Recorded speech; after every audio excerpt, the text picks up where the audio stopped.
Welcome, my friends. Welcome to my world. I'm your host, Kevin Rutherford. It is Wednesday, June 22nd. We are here live, and that means it is a Destination Health Day. We've got a big day lined up. The first hour here is just a health free-for-all. So go ahead and jump in right now. We're opening the phone lines. I see we've got a call coming in. We've got a lot going on today, coming up in the next hour. So the free-for-all today is just 1 hour because at the top of the next hour, noon Eastern time, 9 o'clock here on the West Coast, I'm really excited to be joined by David Seltzer from Azure Standard. We've been talking with them for a couple months now, and we finally got this put together, and he'll be joining us to talk about their history, their company, just an amazing company. I never really thought of this company for a partnership. I was just a really happy customer, and I started talking about them quite a bit when we were looking for high-quality dairy for the yogurt. And certain things happen. They reach out to me. We've put this together now. So I'm excited. I've got a lot of things that I want to talk with him about today. We're also, you can call in during the segment with questions, or there is a post on healthytribe.com if you want to put your questions there. I'll try to monitor that and get to those while I've got David on the show with me. There's kind of really three legs to this partnership, and I'll talk more about that when we've got David on.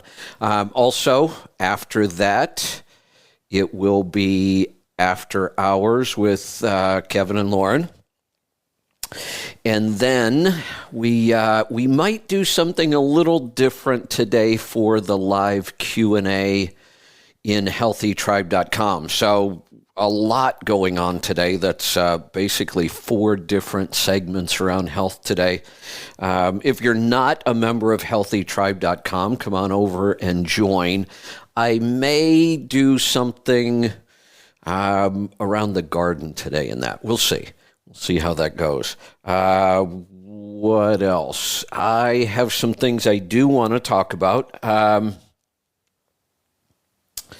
But go ahead and line up the calls. It is a health free-for-all right now, 855-950-3835. Trying to get my head around this. We got a lot going on today. We've got a lot going on this week. We have another big show on Friday with Garmin and some really exciting new products and things going on with them as well. Our app is out. I am really excited about that, and our team just did an awesome job on this app. The feedback so far has been really positive. We appreciate that because this certainly isn't the end. It's just the beginning. This is version 1.0. And I can tell you we have a lot of things in the works. But the app right now, by far, the best way ever to listen to the show. It's organized, it's clean, it's easy to use. We have a driving mode that makes it even safer while you're driving. You get to pick and choose what you want to see and hear as far as shows. You just follow a show if you want. You'll get notified every time there's a new episode. You can listen live on the app. You can listen to all of the recorded shows anytime you want for as long as you want. They never go away. And it's really easy to organize them. We have some really powerful features coming up on future releases of the app that will make organizing and finding topics drop dead simple. We have some ideas we're working on that really don't exist in any other apps right now. I think that we've talked about this a little bit. I remember seeing it on our roadmap for the app, but I haven't talked with Aaron about this yet. I don't know if we've made a final decision on this, but it's possible we're going to be expanding the app so that it could be your only podcast app, meaning you'd be able to listen to any podcast you want on the app. Right now, it's really specifically built for our shows and our network. All of our shows you can listen to on the app, including a couple you may not even be aware of. Some shows where we brought back, or actually one that never stopped from way back when we had the Audio Road Network.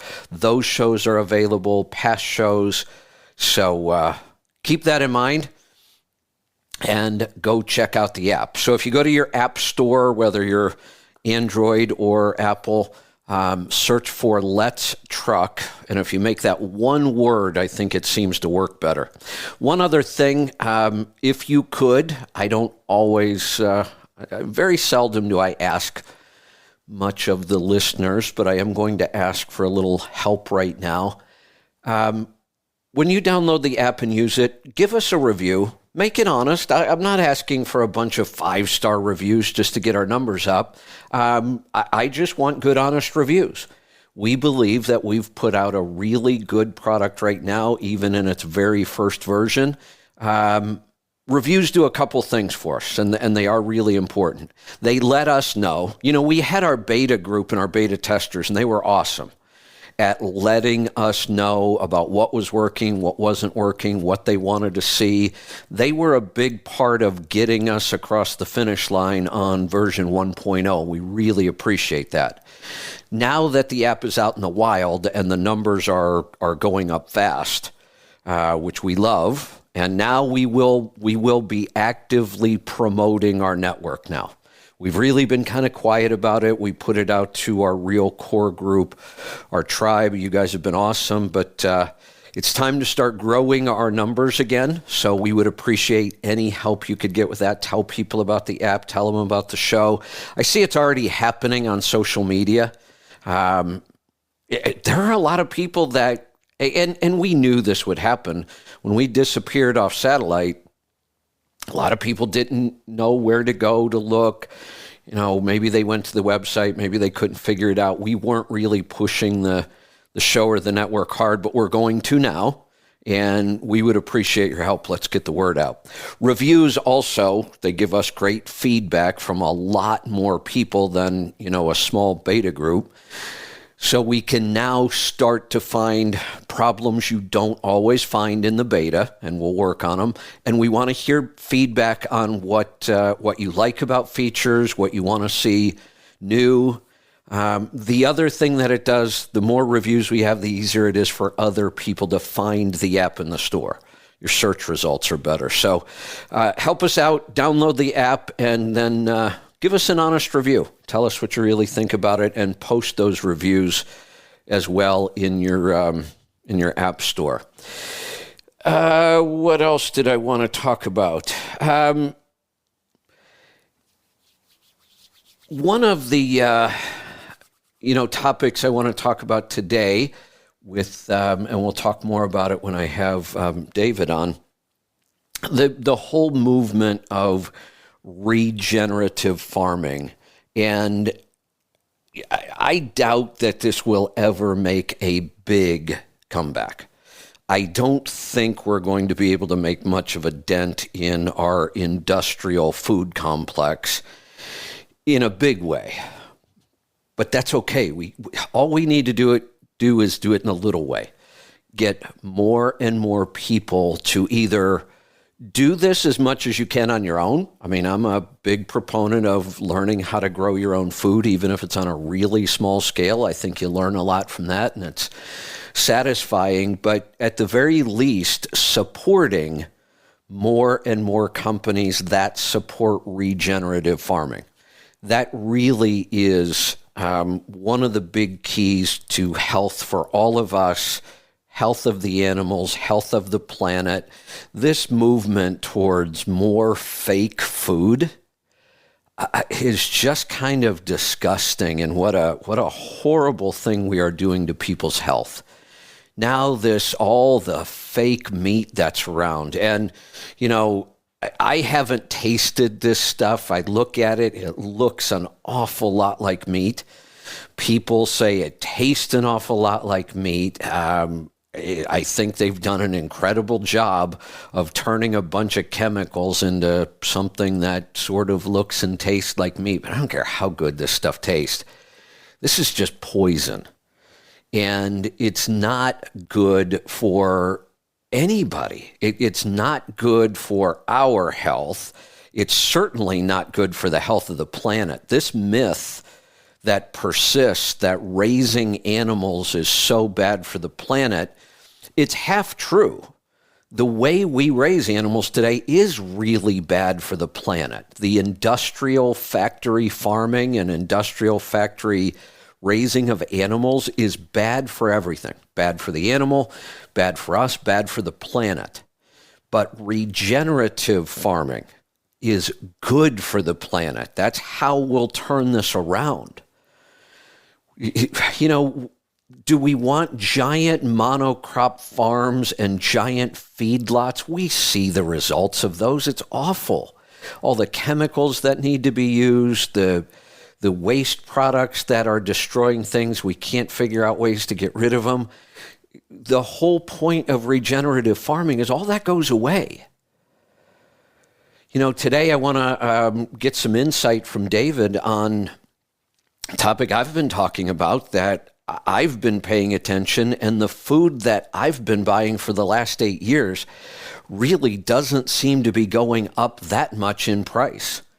It's not going up as much as all this conventional, factory farmed food is going up. It's a huge problem right now, food cost. And this is another thing we wouldn't have to worry so much about. And the reason is regenerative farms don't need all of the inputs. They aren't huge consumers of anything. But these giant factory farms and feedlots, they consume massive amounts of things, chemicals and, grains, and they use a lot of diesel fuel, and the cost of all of those inputs have gone way up. But again, when you look at a regenerative farm, they don't have those inputs. So yes, their food is still expensive. Relative. I mean, it only seems expensive because we got used to that cheap industrial food, which is no longer cheap. Now, doesn't that suck? We've been eating this stuff forever, and it's making us sick and killing us. And now, and the reason we ate it was because it was cheap. It was cheap and it was easy to get. We didn't eat it because of the taste. It doesn't taste better. We didn't eat it because it was healthy. It's certainly not healthy. We only ate it because it was cheap and it was available. It's the food that seems to be everywhere. But it's not cheap anymore. And it's not everywhere. We're seeing shortages, which is a whole nother topic. One other thing, I've talked about this in the past, and there is a new season out. The show Alone on the History Channel. Interesting season this year. Most of the seasons that I've watched, I haven't watched them all. I skipped a bunch. I kind of found this show late, and I think there was already 6 or 7 seasons when I found it. And I watched the first couple, then I skipped a bunch and went, I think, to season 10 where they did the $1 million season. And now they're on a new season, but every season I've watched has been somewhere in kind of like the Pacific Northwest, up into Canada and Vancouver Island and places like that. This time they shifted all the way to the far East Coast, somewhere up in New England. I can't remember exactly where they are, but they are in one of the hunting grounds of polar bears. That's the interesting twist on this season. Polar bears are actually one of the few animals on the planet that are human predators. There aren't many animals that really will go after human beings in the wild. Very few. Lions, a couple other big cats maybe. Polar bears are one, though. They're actually predators, and they will stalk and kill human beings. And they're living in one of the hunting grounds of the polar bears. It's not a factor right now because it's not winter yet, but we're getting close. And that should be interesting. But the another difference that I'm seeing in this show, where the area that they're in seems to be loaded with wildlife. Most of the participants so far in this season are not having a lot of trouble finding food. There seems to be a lot of animals, a ton of squirrels. Squirrels are small, but squirrels are really good. If you've never had it, you should try it. A lot of squirrels, so they're shooting those with bows, and they're snaring squirrels, but there's also a lot of beaver. 2 people so far have taken beaver with a bow and arrow. The one guy was interesting. He shot the beaver, but the current kind of took it out to the middle of the pond instead of it coming closer to shore. And I think the outside temperature was, I don't know, like 20 some degrees, and the water temperature was 31. I'm like, how do you get 31 degree water? I thought at 32 it turns to ice. And he had to walk out about 100 yards. And by the time he got out there, it was kind of chest deep, and brought the beaver back in. But boy, I didn't realize how big some beaver get. These things were monsters. The one, I think he said it felt like it was well over 50 pounds. Lots of fat, which is awesome. You find out quickly when survival is important and you're out in the wild, fat becomes really, really valuable. It's what everybody is after. Everybody's after the fat. Now, the goal for a couple of these people is they want to get a bear with a simple bow and arrow. That's all they're allowed to have, is no compound bows. And the bow and arrow is one of their choices. You don't automatically get that. I think you get to pick 10 items out of a big list. But they're going to take down a bear with a simple bow and arrow. But they know if they do, that's a huge food supply. This time of year in the fall, guess what bears have been doing all summer? They've been fattening up. So it would be kind of like a grand slam if somebody manages to take down a bear. So check that out. I think did I just watch episode 4 maybe for this season? So it's the one thing that becomes really, really clear watching the show. We talk about hunter-gatherers. There's hunting and foraging. We're hunting for animals, things that are, have a face. And foraging is looking for plants that we can eat. It becomes clear pretty quickly that foraging is not a survival technique. Foraging is just absolute emergency. They forage when the hunting has been so bad they have nothing else. Now, some people come in and foraging is their strategy. It almost never works. Those people, you just watch them. They just keep losing weight, and they get weaker and weaker. And if they wait too long, then they don't have the energy to go out and hunt. Foraging requires a tremendous amount of energy, and you don't get much energy back. Plant foods just don't provide us with a lot of energy or calories. The plant foods you're going to find in the wild don't provide us with any fat and virtually no protein. So trying to live on foraging, it just doesn't work. You have to eat animals. And the more animals you eat, the longer you live, the healthier you are, the more strength and energy you have. It's really interesting to watch. The other thing I got to tell you, these are not amateurs. This isn't like watching, Survivor or some Naked and Afraid or whatever some of those other shows are. These people have incredible bushcrafting skills. Some of the structures they build I am just in awe of the skills that these people have. But they're really professionals at this. Most of them live this lifestyle in their everyday life. They tend to live very remote. They tend to live off the grid. They might be hunting guides, but they live this lifestyle. And they struggle to survive out there. The reason being, human beings were never designed to live alone out in the wild. It's really, really difficult. That's why we formed tribes. So it's a great show to just kind of see as much as we can what it must have been like living that hunter-gatherer lifestyle. And really everything, all day long, was primarily about finding food. All right, I'm going to get to the phones. Lines are wide open right now, so jump in. Remember, I don't have a lot of time today. At the top of the hour, questions stop. We switch over to the next segment, the interview. So get your calls in now. Don't wait till the end.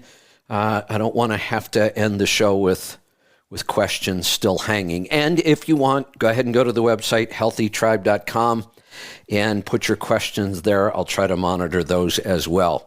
Let's get started in Alberta today. Ben, welcome to the program. Good morning, Kevin. What's on your mind today? Hey, I got my brother-in-law on the line, and he's got problems with acid reflux, and he's brand new to this, and he's wondering if you have any tips for him. He bought your PPI kit in the store. Okay. And you was going to talk to him about how to go about it, and he wants to get rid of his medications there. So what medications is he on? A PPI, I would assume? Yes, it's a pantoprazole. Say that again? Yes, it's a pantoprazole. Oh, yeah. Yep. Okay. So PPI is a proton pump inhibitor. And proton pumps are what we have in our stomach, and that's what pumps acid in to digest our food. The idea that too much acid causes acid reflux is a myth. It's completely incorrect. And this is why we treat this problem incorrectly, because we're starting with the wrong assumption. I don't know if the medical community really doesn't understand this. This is not a really complicated thing. And I got to tell you, 8 years ago when I went back to school and did all the research and learned a lot, I certainly came across this. But I can remember reading about this topic, it had to be at least 20 years ago, maybe 25. I think I may have been in Jacksonville, I know possibly Orlando, when I read a book about this, and I was blown away. The idea that it wasn't too much stomach acid causing all these problems with heartburn and acid reflux, and it was not enough. So not only does the medical community get it wrong, they couldn't get it more wrong if they tried. They are doing exactly the opposite of what we should be doing. Now, the reason I think that this gets perpetuated is because their approach and their method does get rid of the symptoms most of the time. The symptoms. But it clearly doesn't get rid of the disease or the condition, because if it did, you'd be able to stop the drugs. But nobody ever stops these drugs. You will be on this drug the rest of your life unless you do what you're doing right now, which is being proactive and taking steps to get off of it and actually fix the root cause of the problem. Nothing your doctor or the medical community will do for this ever addresses the root cause. That's why they'll never fix the problem. They will just keep you on these drugs for the rest of your life. That would be bad enough, just taking the drugs, because all drugs have side effects. All drugs will have some negative impact on our health. These do. Most people don't realize how big that negative impact is. And here's why. We have really strong stomach acid for a reason. The pH of our stomach should be extremely low, which means it's very acidic. Our stomach acid should be strong enough to dissolve metal. That's what we want. That's the way it's designed. That's the way it should be. And when it is that strong and you have plenty of it, you will not have heartburn. The quick explanation for this is that the flap that's at the bottom of your esophagus, the valve, it opens and closes to allow food down into the stomach, but doesn't allow the stomach contents and acid to come back up into the esophagus. That's what causes heartburn and reflux. The signal for that valve to close and stay closed is the pH of our stomach. If the pH of our stomach rises too much because we have low and weak stomach acid, then that valve starts to hang open. And when it does, that allows the contents and the gastric juices to get up into the esophagus. They are still, even though you have weak stomach acid causing this problem, it's still acid. And your esophagus was never designed to stand up to that much acid. That's where the problems come in. But the fix is not to neutralize all this acid. The fix is to get more and stronger so the valve stays closed. When we weaken our stomach acid to cover up the symptoms, which is all we're doing, you put your health at risk. It's not even at risk. You are hurting your health by doing this. When we don't have strong stomach acid, we can't digest our food properly. Everybody I know that has heartburn has 2 or 3 other digestive issues because they're not digesting their food properly because they've suppressed all of their stomach acid. The next thing, we just went through this, when there are viruses and pathogens around, and there are always viruses and pathogens and bacteria and yeast and fungi and living things that can get in our body and do damage and harm. Our first line of defense for those things is strong stomach acid. When you have good, strong stomach acid, it will kill those things before they're able to enter our body.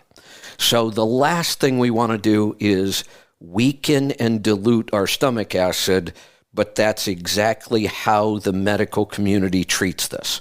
And people think it works because for the most part, their symptoms go away. Everybody I know on PPIs virtually still experiences heartburn, just not as often or as bad as they used to, but they still deal with it. And the good news is when you fix this right, you'll never have to deal with this again. You shouldn't ever have heartburn or reflux. I don't care what you eat. But before we talk about let me just stop there. Does that explanation make sense? Wow. Yes. And this is easy to verify, by the way. Like I said, this is not even new. This has been around for a couple decades. We've known this. You could go look this up in a lot of places and verify everything I just said.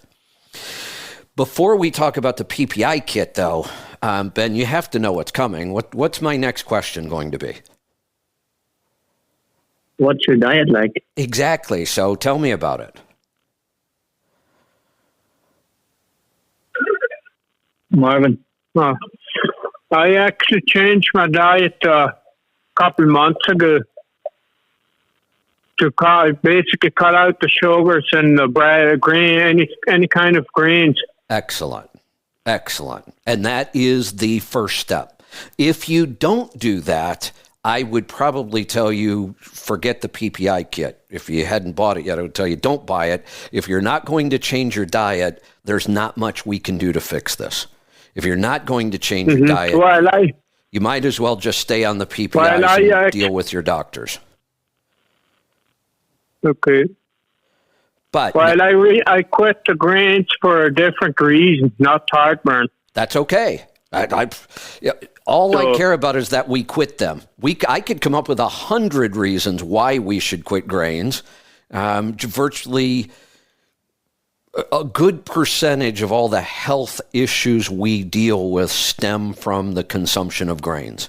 And when we cut them out, we make a huge improvement in many areas of health. So the good news is you've changed the diet, which is always step number one. What were your results like? I mean, how are you feeling now that you're eating this way? I've got more energy. My Good. energy lasts longer, and I'm not as hungry Good. all the time. Those are all good signs. It's what we expect to see. We see aches and pains go away. I actually see people become more flexible, even though they're not doing anything to be more flexible. They're not stretching. We lose a lot of that body-wide systemic inflammation. And when we do, almost everything we do gets better. But there are some things that won't go away on their own because they are based in nutrient deficiencies. And we need to fix the nutrient deficiencies, and that's one of the things we're dealing with here with you. Some people, I was one of them, I never had heartburn in my life. I don't even really, I think maybe once in a while, and it's been a long, long time, I may have had something that was probably a little similar. I kind of know what the feeling is, but I really have never really experienced heartburn. I'm fortunate on that. When I changed my way of eating, that was a problem I didn't have to deal with because I had never had that problem. This is one of the things that many times won't go away on its own, though, just by changing diet, because we need certain nutrients to build your stomach acid. So you've done step number 1, which is the diet. Step number 2 is the PPI kit that will start to repair damage. And then we need to make sure you're also eating a nutrient-dense diet so that we get the nutrients in that your body needs to make its own good, strong stomach acid. In the beginning, we're supplementing some stomach acid because we have to. Your body can't produce it because it doesn't have the right nutrients. Even if you eat the right nutrients, it may not be able to solve this because it may not be able to digest the nutrients right.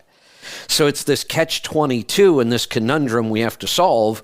And the way we solve it is by supplementing. So that's what the kit is all about. We're going to supplement the things we need to jumpstart your digestion and get it working right. Once it's working right, if you consume those nutrients in your food, then we can stop the supplements. Does that all make sense? Yes. And another thing, Kevin, that the doctor recommended him doing is scoping every 5 years. What are your thoughts on scoping? Scoping? I'm not sure what they wanted that for. Yeah. Well, they're worried because when people have acid reflux, we start to damage the esophagus. And when you damage the esophagus, it becomes more prone to cancers and other problems. So this is typical because they know that their method doesn't work. And because it doesn't work, they know the damage at some point is going to occur and they're going to have to deal with it. So that's why they want to scope all the time to monitor for the damage so they can catch it early and then they can start treating the damage. We're going to stop that whole process. And when we stop that process and you're not having heartburn and you're not having reflux, we know we're not doing damage. And your esophagus will heal. And no, I would not scope if you continue with this approach. And we solve this, like we have about 100% success rate on this one. It's not that big of a deal. We fix people with this all the time. Once we do that, no, I would never scope. Okay. Well, I can't. That's a pretty good explanation you gave there, Kevin. Like, that really explains everything. Good. And you're on the right track. I mean, you guys were already doing the right thing before you even called me. Just keep doing what you're doing. Yeah. Well, if that's all you have for Marvin, I have another question for you. But yeah, Sure. Marvin probably has to run. Sure. All right, Marvin. Any time you need help, just reach out. We can help you with this. Okay. Well, right now I'm just following the instructions I'm using the link that Ben sent me. Like I'm taking the PPI kit. Good. Yep. And they're basically all there, right? Yeah, you're on the right track. Now, how long were you on PPIs? close to 15 years. Okay. But Yeah. it's only, I'm not as hard.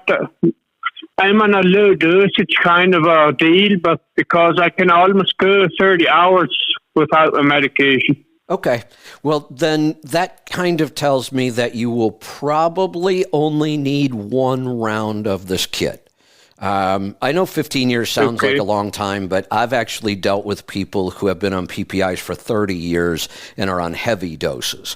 And sometimes that takes 2 rounds of the kit. You know, we go through 30 days, we stop the kit to see if everything's working right. And sometimes symptoms will start to come back for people when they stop that first kit, when they finish it. And if they do, then we say, okay, let's do another round, another 30 days. And that normally takes care of it. I've had one case where I actually had to go 3 rounds. I'm going to guess, I think you're going to solve this with 1. So the only product I haven't taken out of my diet yet is the dairy. Do I have to take that out for good? Or while I take the PPI kit? I would take it out for now. Dairy can interfere with this, but once we get your gut healthy again, you're off the supplements and everything is working right on its own, then I would say you could try to reintroduce certain kinds of dairy and see how you feel. Okay. Okay, then I'll try that, and we'll go from there. Sounds good. We'll be here if you need some help. Okay, then. Thank you. You're welcome. So, Kevin, adrenaline fatigue, I know last week you addressed it. So is the only thing for adrenaline fatigue, like I'm having, my eyes are sensitive to light, and I get upset very easy over small things. Is that an indication of adrenaline fatigue? Yeah, it could be. You know, we're not using that term much anymore. Adrenal fatigue. What we're really talking about here is stress. Stress comes in a lot of different forms. It does affect, the adrenals and, the hormone balance. But we don't really like to focus as much on the adrenals the way we used to. That's more of a symptom than the real problem.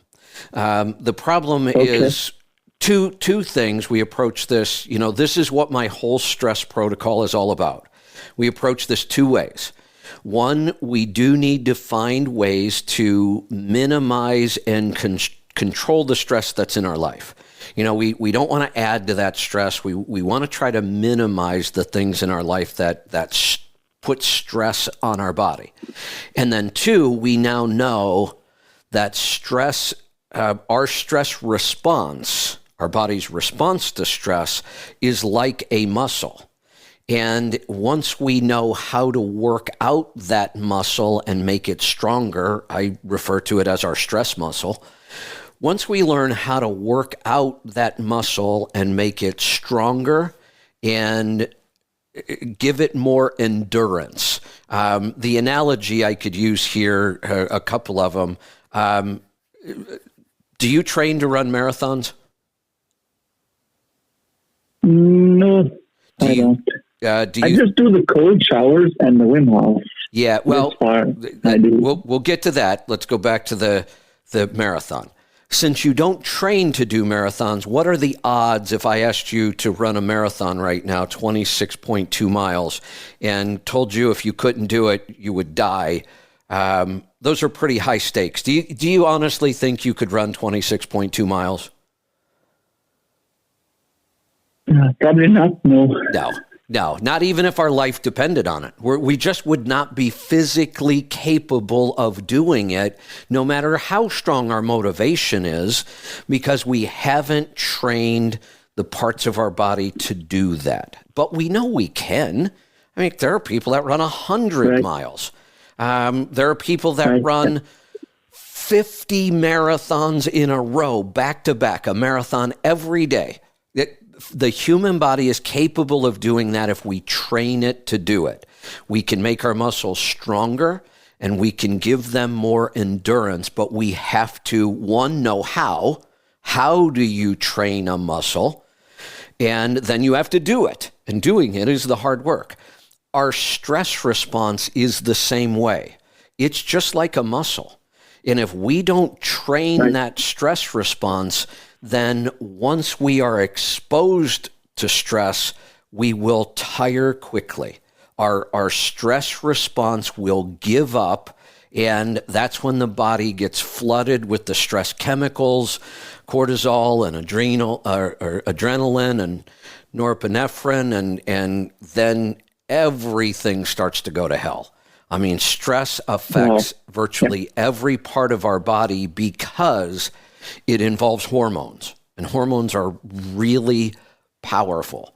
So the way we build the stress muscle, you mentioned a couple of them, the cold showers and the Wim Hof breathing. Those are the two I recommend to start with because they're free and they don't take much time. 4 rounds of Wim Hof breathing is about 20 minutes. Do 2 rounds if you want to get started. Hell, do 1 and see what it feels like. It takes a couple minutes. I like to do at least 4 and sometimes as many as 8.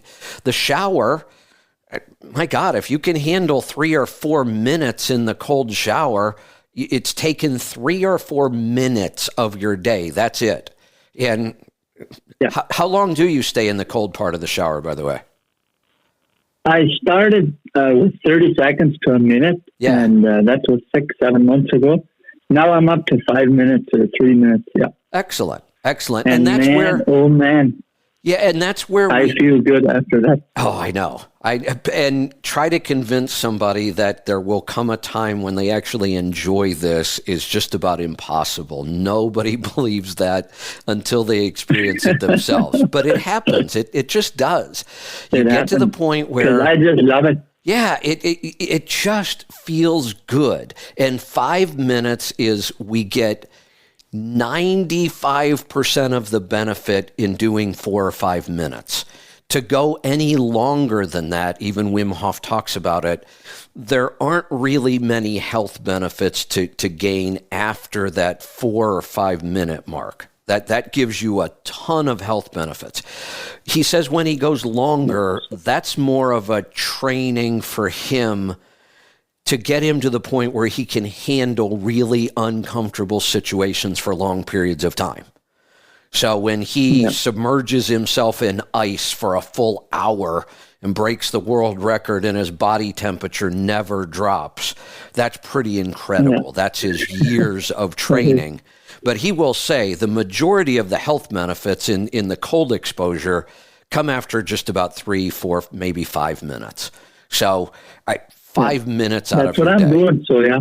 Yeah, perfect. Is there any supplements you can take for that, also for that stress muscles or anything like that? Or just the stress protocols? Is the best thing. There's a ton of them. They're called adaptogens, things like ashwagandha. All of our coffee products that we have in the store, all of the mushroom coffee products, those all are loaded with what we call adaptogens, and adaptogens are supposed to help our body deal with stress better. But I got to tell you, I'm not all that convinced that they work that well. We have them, we sell them, I use them. I don't take a straight supplement for this. I actually like the mushroom coffee product, so I do consume the mushroom coffee. I know there are benefits to it. I am just not convinced that these supplements and nutrients we're talking about do as much as they try to tell us they do. Okay. So I need to get an X3 bar, eh? Yeah, the X3 bars. Oh, by the way, I haven't tested them yet, but I do believe they got delivered to the warehouse yesterday. Somebody called the show recently and told me about, I think it was on the show, somebody told me about bands. I think it might have been Jeremy. I think it was. and Tammy. Yeah, I think it was. I think it was. So the company, it's a different company. It's not X3, but they make a set of bands. And I've said, you have to be careful. The band is the most important part about this system. Most of the bands on the market are garbage. They don't give you the right feel and the right resistance. For years, I told people, stay away from bands, don't use them, until I experienced the X3. He got it right. He designed the bands that worked. So I was a little leery, but when I went and kind of researched these other bands, they are almost identical. I don't think they're doing much differently. The interesting thing is they make a shorter set of bands. And the one problem I have with the X3, the bands are just a little too long for me. I have short arms, I have short legs, and I have to try wrapping the bands to get them to shorten up a little bit. The reviews I read on these, I think the company's called Sirius Steel. The reviews I read have been outstanding. So I think mine, like I said, I think they got delivered yesterday to the warehouse. I'll go down and pick them up today, and I'll work out with those. If they work really well and we like them and they're good quality and it is the right feel that we're looking for, we may reach out to them and see about putting that product in the store. Or, you know, I should probably reach out to X3 and Dr. John and ask him why they just won't make a shorter set of bands. I hear this from a lot of people. It's, you know, some of us just have short arms and short legs, and it you can't get that good resistance all the way down to the bottom of the lift if the bands are too long. Yeah. Well, Kevin, I think you really answered my question, and I really appreciate you helping out brother-in-law with that. And I'll let you go and get on to the next callers. I know you have a busy day. Absolutely. Thanks for the call. Great stuff. And stay in touch with that. That is a very, very fixable problem. All right. We have time to squeeze in another call, or probably two, maybe three if they're short. If you dial right now, lines are wide open, 855-950-3835 is the number to join us. It is a health free-for-all. Oh, you know what? I better go check the website for some questions. We're also on the website, healthytribe.com. We are also accepting questions for David Selzer from Azure Standard. So if you want to jump in there, let's see. All right, so there are some questions I see on the website right now from Jim. I wanted to ask about what would be the protocol if diagnosed with kidney disease. Jim, the first part of the protocol would be to fill out our NutriQ so that we can see where you are in kind of that disease progression and what your symptoms are. When you do the NutriQ, we will review that for free on a 10-minute discovery call. You would also be able to submit any blood work you have currently so that we could see the condition of the kidneys and the progression of the disease, but we can also tell a lot from the symptom profile that we'll see in the NutriQ. So go to letstruck.com. Look up at the top where you see all the menus. You'll see one that says Work With Us. And you click on it, follow the instructions, you'll fill out the NutriQ, you'll schedule a 10-minute discovery call with Lauren, and we absolutely have kidney protocols. What is the protocol? Without giving you the details, because they're not going to mean much, I can give you the big picture because it's the same as all of our protocols. We change your diet. We use certain targeted supplements to solve the problems we see in the NutriQ, and we go from there. That's really all of our protocols.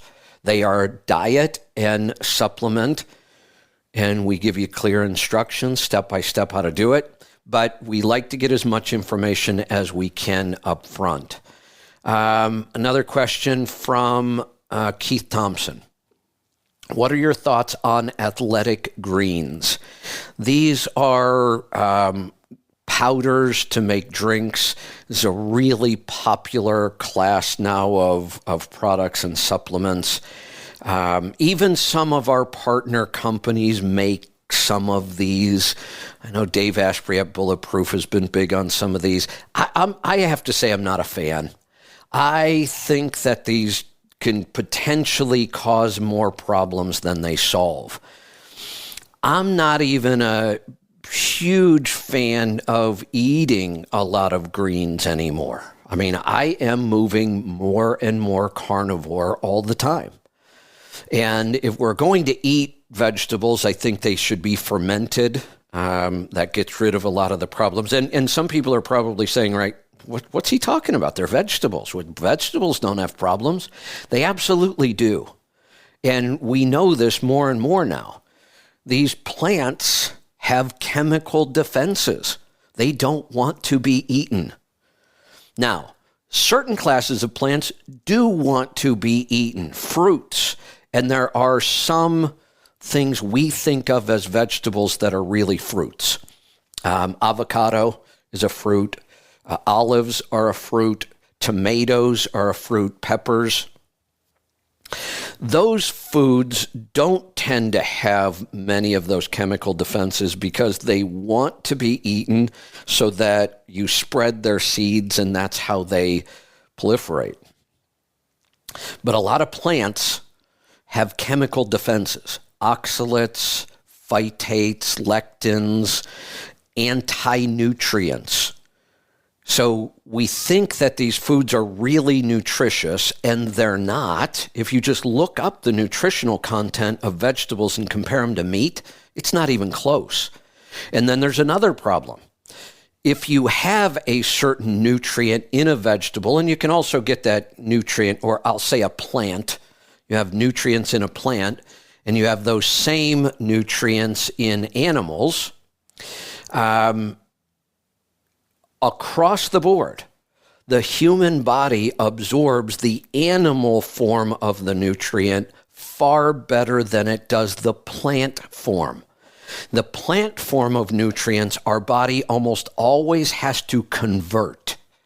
And we don't need to do that with most of the animal forms of those nutrients.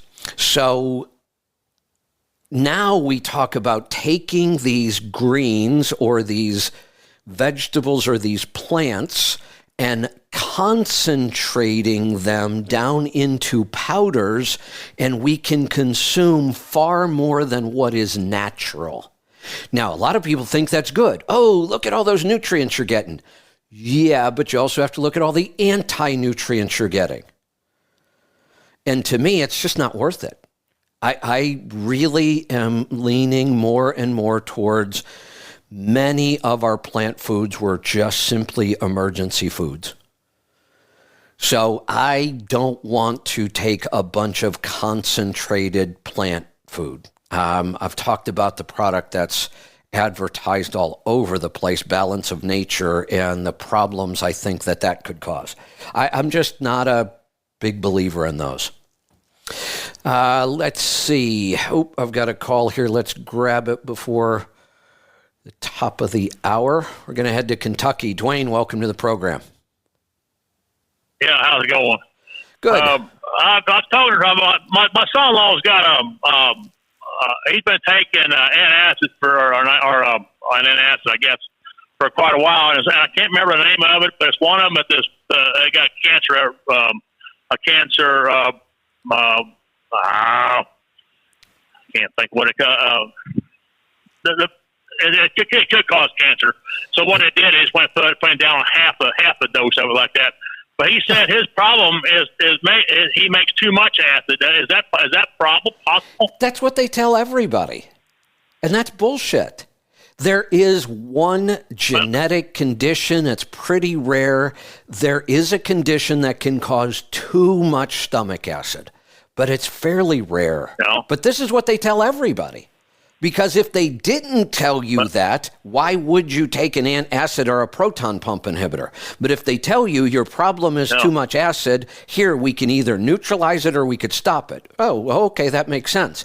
Except it's a lie. It's bullshit. Your problem isn't too much stomach acid. That's what they tell everybody. Not strong enough. Yes, I tried to told him. I told him my success with going off the grains and stuff like that, and I haven't had any at all since I've done that. Right. Any reflux or anything of the sort like that. And he said, "Well, his is too much acid," but well, it's not. That's what they tell. That's what they tell everybody. So, okay, well, that's all I had. That's all I just wanted to find out. So. But there is a rare condition, but I really doubt if he would have that. It's possible, I suppose, but probably not. I mean, I've never known anybody. I've never run across a single case of it. I think it's really pretty rare. But what is common, absolutely common, is what he's dealing with. And the doctors always tell you, you have too much stomach acid. Well, here's the other thing I'd like to know. If that's really the case and all these millions of people have too much stomach acid, well, tell us why then, and how do we solve that root cause of the problem? I'm open to hear that from a doctor. Tell me why somebody has too much stomach acid and how you can actually fix it, not just cover up the symptoms. Yep. If you fixed this, if the doctors I didn't know enough about it. Yeah, if the doctors were correct and it is too much stomach acid and they say they're fixing it, well, why do I have to take this drug the rest of my life then? You haven't fixed anything. Yep. So I'm not informed enough about it to make a argument like that, but I just know what works for me, and we just left it at that. So good. And that's correct. I mean, that's the best thing we can do is share our experience with other people. And then encourage them to just try it. Just try. And I get it. You look at this, we've been told so many different things about diet in our lifetime, and unfortunately, most of them have not been true. And then we get confused, and then we get skeptical. People just get tired of this constant health advice. Eat vegan, eat vegetarian, eat low fat, eat low calorie, eat like this, eat like that. And then when it doesn't work, the people who give that advice blame the people. Oh, it must be your fault. You didn't do it right. You didn't do what I said to do.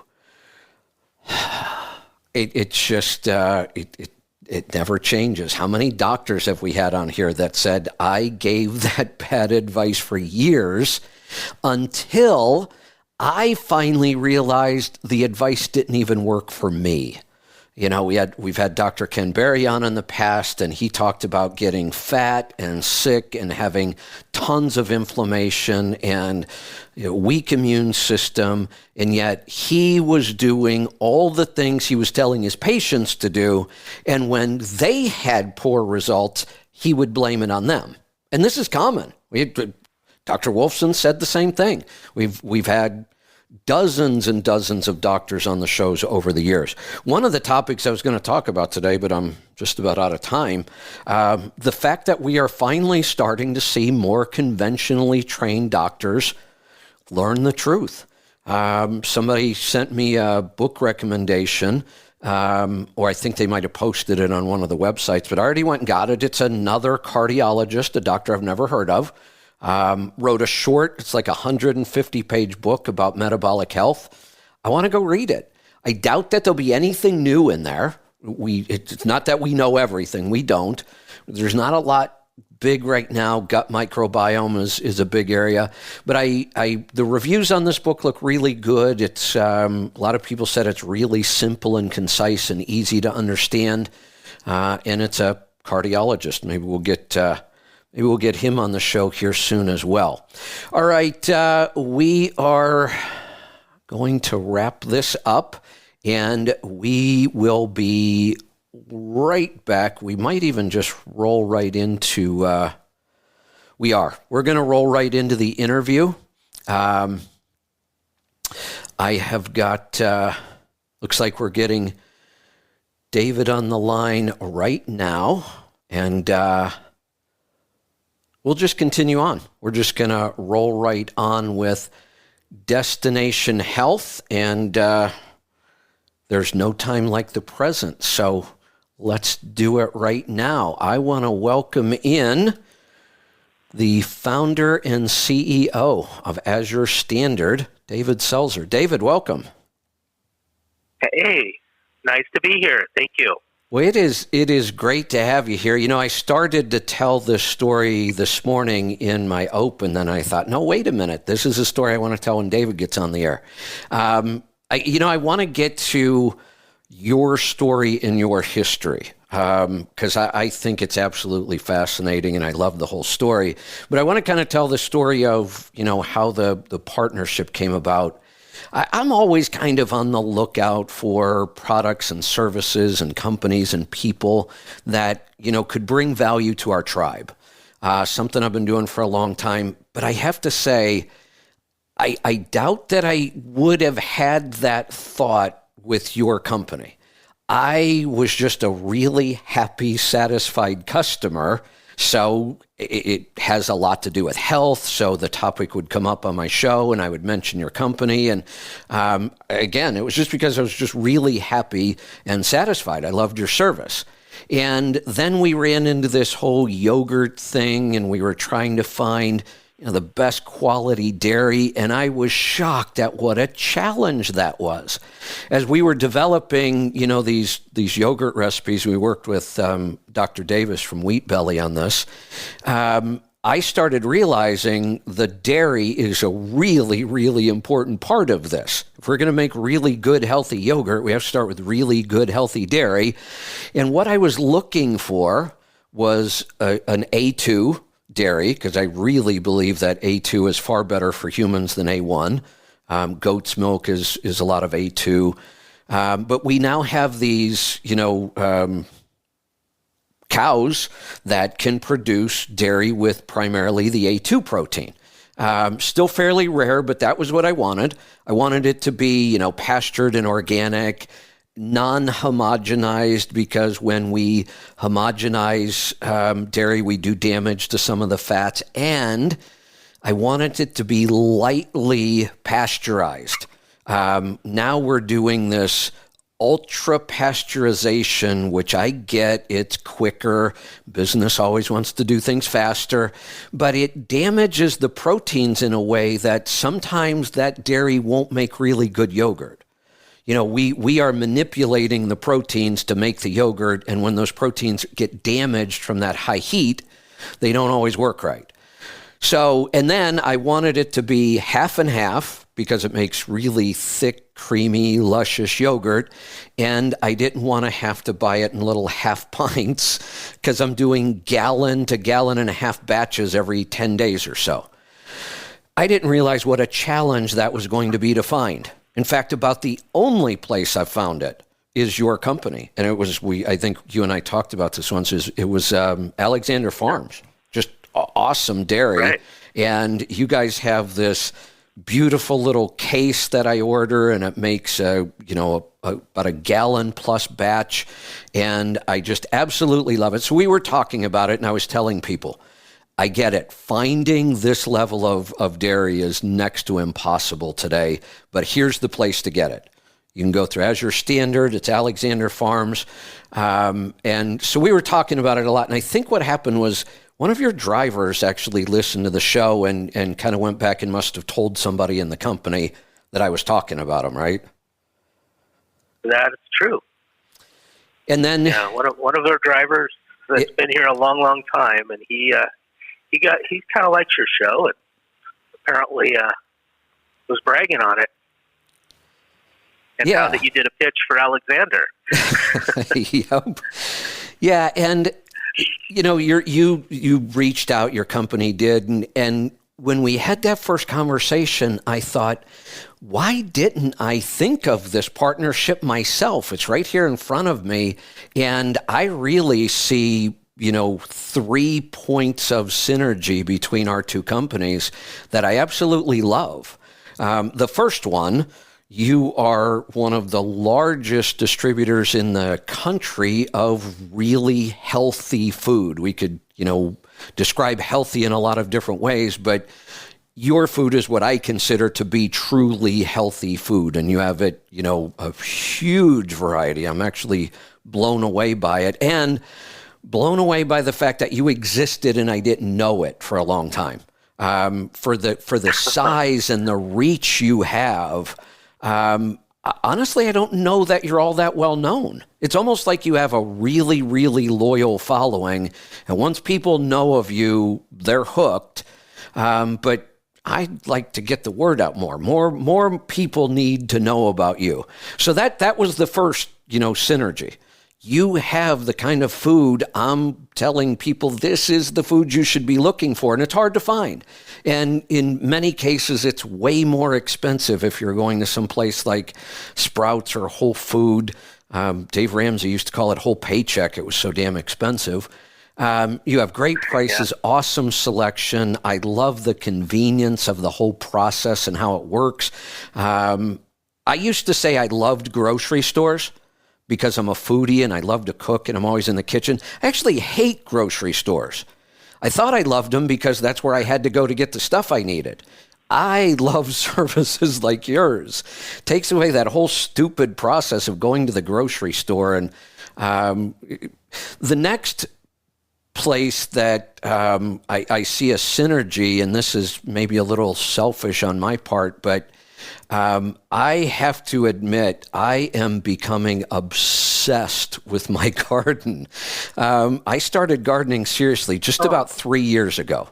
Not that long, but I dove into the deep end, with both feet, and I started reading and researching and testing and trying all kinds of things. And then I read the book Dirt to Soil by Gabe Brown, and what a game changer that was. I actually started practicing, and I don't see many home gardeners doing this kind of stuff, cover crops and never leaving the soil bare and rotating and bringing in crops that, work together. And I'm actually now working on bringing in all kinds of bugs and insects. I've got a little insect army out there now, but I can spend 8 or 10 hours out in my garden. I absolutely love it. And this is what you and your family have done. I think if I remember right, there haven't been any chemicals on your farm since like 1973? That's right. 1973 is when my dad actually switched to chemical-free farming. Now, back in 1973, did we even have any organizations that certified organic?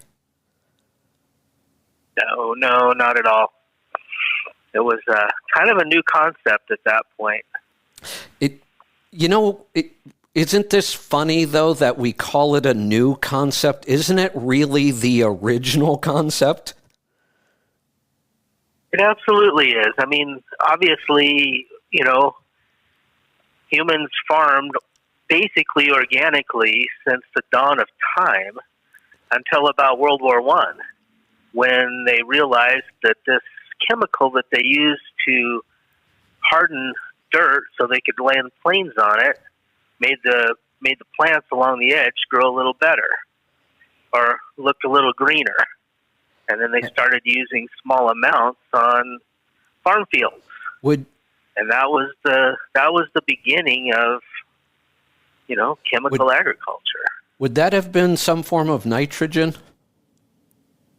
It was anhydrous ammonia. Okay. Which is kind of a fake nitrogen. It fakes the plant out thinking there's nitrogen there. Interesting. Now see, I learned something too, and I think this is one of those really cool facts. I did know that a lot of our, chemical farming did stem from all the chemicals we created during World War I and World War II, and then we didn't know what to do with them when the war was over, and they became farming, which is kind of scary. But I've never heard that it started with putting something in dirt to make it harder so we could land planes. That's cool. Well, that was the beginning of anhydrous back in, during the war years. Yeah. They used it both World War I and II, on those tropical islands and such where they had to, in World War II, they did it again, because they didn't have a lot of time to make airports. They just, Interesting. cleared it out, threw this on there. Yeah, it turns out, though, what it seems like is that once we started down that path, everything really went wrong. Why do we need so many chemical insecticides, pesticides, herbicides, fungicides? Because even though these plants grow big and they look healthy and they produce all kinds of, food, they're not healthy. They're not healthy at all because they're not growing naturally. And because of that, they are just susceptible to all of this stuff. See, I always thought all plants would be susceptible to all of those things. But what you find is when you grow a plant properly with the right nutrition, the same thing we need in our body, the right nutrition to be healthy, and the plant is healthy, they don't get attacked by all those things. That is absolutely correct, and it's pretty simple as far as why, because when there's 72 minerals that are needed for human health, and some plants don't need quite that many, but basically plants need about that many as well. So when you throw one nutrient, and most farmers use 3 NPK, in the conventional world. So you throw 3 of the 72 nutrients at the plant, the balance of the plant is thrown off. So now you have all this excess nitrogen, for instance, and there's not enough magnesium, for instance, or many of the manganese is probably the most common with excess nitrogen. So the plant can't uptake enough of that, so you get a plant that's completely out of balance. So in order to do that, in order to survive, it can't produce all of the nutrients in the plant that's needed. And a minute ago you talked about wheat belly. I could kind of on this line tell you the story behind wheat belly, the story that he didn't tell. He's right, but there's a reason, and which he doesn't really tell in the book. But what happens? So if you're talking about wheat, so wheat has been, it's been the staff of life for thousands and thousands of years. Humans have eaten wheat, and it's been, kind of what civilization was built on. But when farmers started using anhydrous ammonia and other similar chemicals, wheat is very susceptible. It grows a lot better. That anhydrous just does a thing with wheat. So what happens is that the amino acids in wheat don't all form at the same time. So you have the L-glutamine, which is basically your gluten molecule, or the amino acid rather, begins to form before the rest of the amino acids in the grain. Well, when you hit it with anhydrous, it makes it grow very quickly, and then it stresses out, i.e. it doesn't completely finish maturing because there's not enough nutrients of other sorts for it to get through the entire process. But it loads up with L-glutamine, and so you have an amino acid chain that used to be about 16 long in wheat, now being roughly 2 amino acids. L-glutamine being so dominant. In a very short time, after that happens, you get all these autoimmune disorders that are caused by gluten. You get people losing their health from eating too much wheat. i.e. the wheat belly thing, Didn't which is I? absolutely correct with conventional wheat. Yeah. And he tells to go to ancient grains. Yeah. Why? Because ancient grains, you can't put that on. Oh, okay. Now let me also go back. The wheat that a lot of these plants have been, I won't even go to GMOs yet. They've been heavily hybridized, crossbred for certain characteristics. From what I understand, today's wheat is incredibly high in gluten compared to, the ancient grains and, the way we raise them. And now all of the grains, conventional grains, are loaded with glyphosate. And so, I have read a lot about this. And I tell you where we came. I mean, I'm a pretty big proponent of grain-free.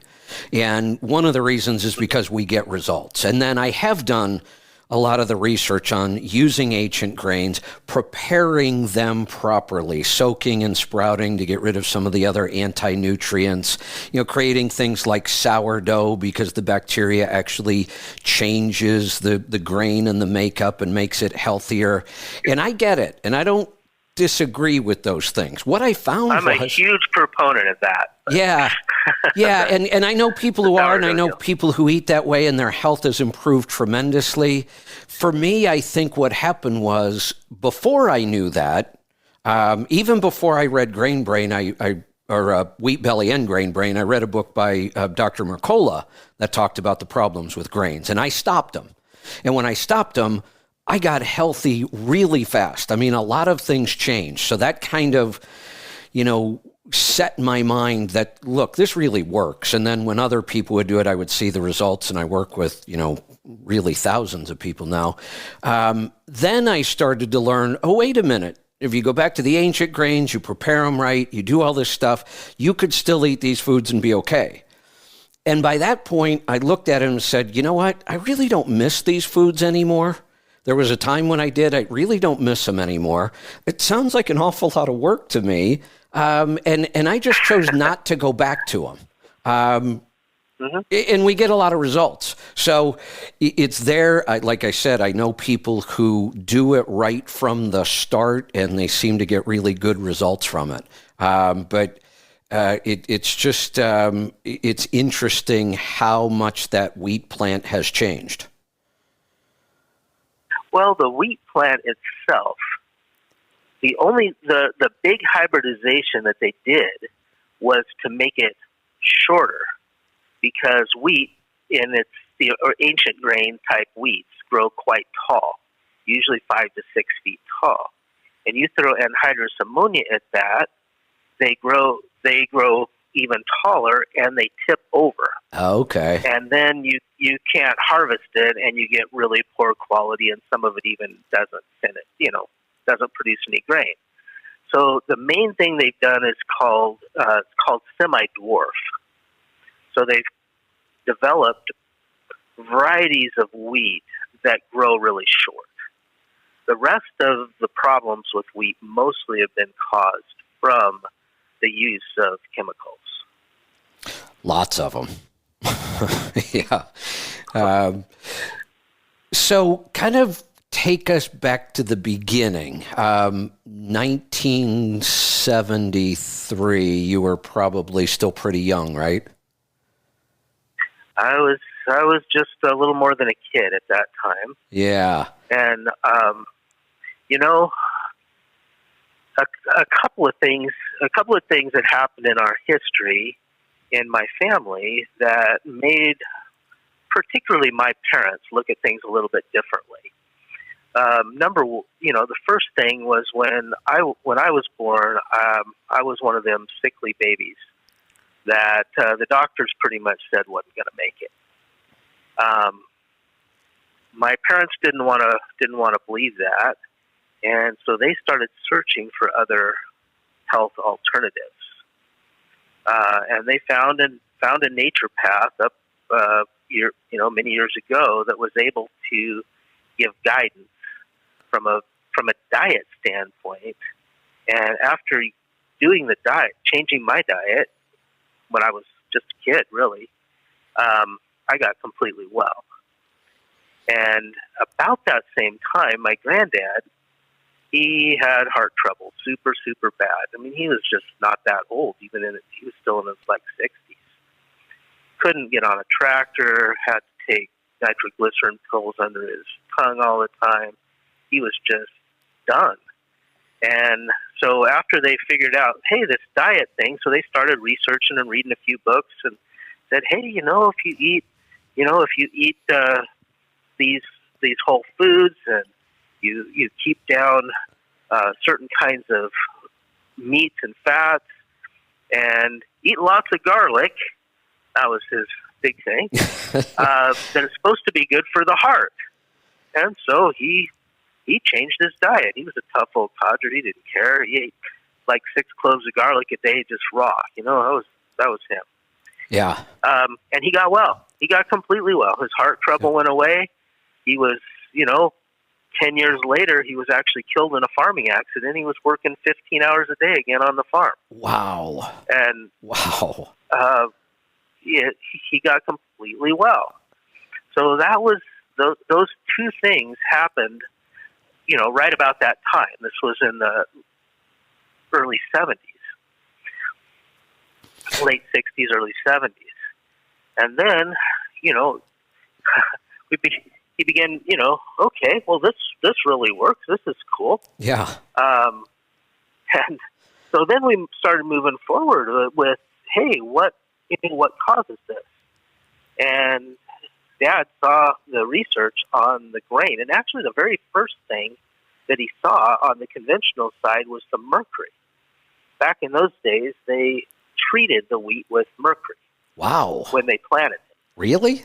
And so, really. Ooh. And they still use a derivative of that. It's a little bit different now, but it's still. So when they plant wheat, they usually have to dye it pink or something. And so, he was out there up to his armpits in this stuff. Yeah. Oof. Out in the fields planting it. He didn't know. Right. And then he read what was actually in that stuff, and it was almost pure mercury. Wow. And it was for smut, a wheat disease. Well, after we switched to organic, I've never even seen smut. I mean, I've seen it, but not in our field. know? And here he was treating all this wheat with mercury for a thing that pretty much didn't even exist. So we really created all of our own problems in farming. Sometimes, and if you get back to the very first thing being the nitrogen fertilizer, when the plants are out of balance, whether from the sugars, the amino acids, the fats, and the essential oils, those are the 4 portions of a plant. When those are out of balance, depending on which one of those is out of balance, that plant shows up as food for insects. If the plant is in balance, and I have done this as an experiment, and side by side, plant a row of a crop of some sort, and then at the end you stress it with water. You go in and you cut a few roots and make it stress the plant out. That whole row of plants, there is not one aphid on the whole thing. Those ones on the end they just get devoured by aphid or whitefly or something else. Yeah. I've done that experience. I've done that experiment many times. Wow. Plants, when they're in balance, sugars, and all it takes is sugars for aphid to go away. Really? Aphid it's just sugar balance. So, in a plant, the sugars should be a complex variety of sugars. Okay. And sugar is the building block. I mean, sugar is a dirty word in the sense of refined sugar or corn syrup or whatever. Right. But all of our energy comes from some form of sugar. So when a plant is stressed, then it only makes a monosaccharide, a single sugar, fructose, typically. If a plant is healthy, if you're talking about the healthy blueberry, it has somewhere around 10 to 14 different kinds of sugars in that blueberry, and not one. And our body a human body needs the variety of sugar to be able to metabolize it correctly. You're going back to microbiome here. And if we metabolize that sugar, that blueberry gives us all kinds of energy. Whereas if it's a simple sugar, it kind of spikes our blood sugar almost like regular sugar would. Then, so in the plant world, Mother Nature, God, however you put that, knows that an unhealthy plant is not going to be good for food, for whether it's humans or any mammals. So that plant basically sends a signal out saying, I am food for sap-sucking insects. That's just fascinating. And those sap-sucking insects come in. You probably read about a lot of this stuff in that book you were referring to on the gardening. Yeah. It's just fascinating, though, to hear it, from somebody who has this experience. And I'm thinking now that, maybe this is what happened. I'm still learning a lot of this. I'm still trying to get my garden as healthy as I can be. One of my absolute favorite things to eat out of the garden are fresh garden peas. Love them. And yeah, I grew a ton of them last year, probably too much at one time. And everything was going great, really healthy plants, starting to get a lot of, really good quality peas off of them. And then I come out one day and I had an aphid infestation. And I had no idea why they showed up, where they came from. And, after doing a little reading, I figured out that ladybugs and green lacewings are really good for this. So I bought a bunch of ladybugs and I let them loose at the base of all the plants, and they did an amazing job. They're just incredible predators. They just cleaned up the aphids in a couple of days. But obviously something went wrong with my plant somewhere. Yeah, no, and I have nothing, we use those kinds of things too. Ladybugs are awesome for more than just aphids, by the way. But, and I have, I think that's a great idea once it happens. But we can, if our soil is imbalanced, we can cut that off at the pass. The aphids never see your peas as food. That's kind of where the difference is. And I'm not saying that there's other things that'll stress the plant. Weather, water, drought. Yeah. Those kinds of things. You can also stress a plant with those, which will throw off the sugars. Even if your soil's in pretty good balance. Got it. Okay. There's not enough moisture in it. So that's when you use your ladybug, brigade. Yeah. And a lot of times they'll come in on their own too, at least for a crop. Yeah, and that's kind of what I'm trying to get to the point. Right now I'm bringing some of these bugs in, but I'm hoping, and I'm starting to learn how to plant different things. Around all my cabbage plants now, I'm planting dill and some other things that bring in some of the predator wasps, and that's working really well. So I'm trying to kind of create the environment that brings those kind of natural predators in more. This year, I really got into the whole pollinator thing. And this year for pollination, I'm using mason bees, which I think now are done for the season. Now my leafcutter bees should be coming out for the summer. Hey, nice. Well, you can always use honeybees too. Yeah, from what I understand, side benefit.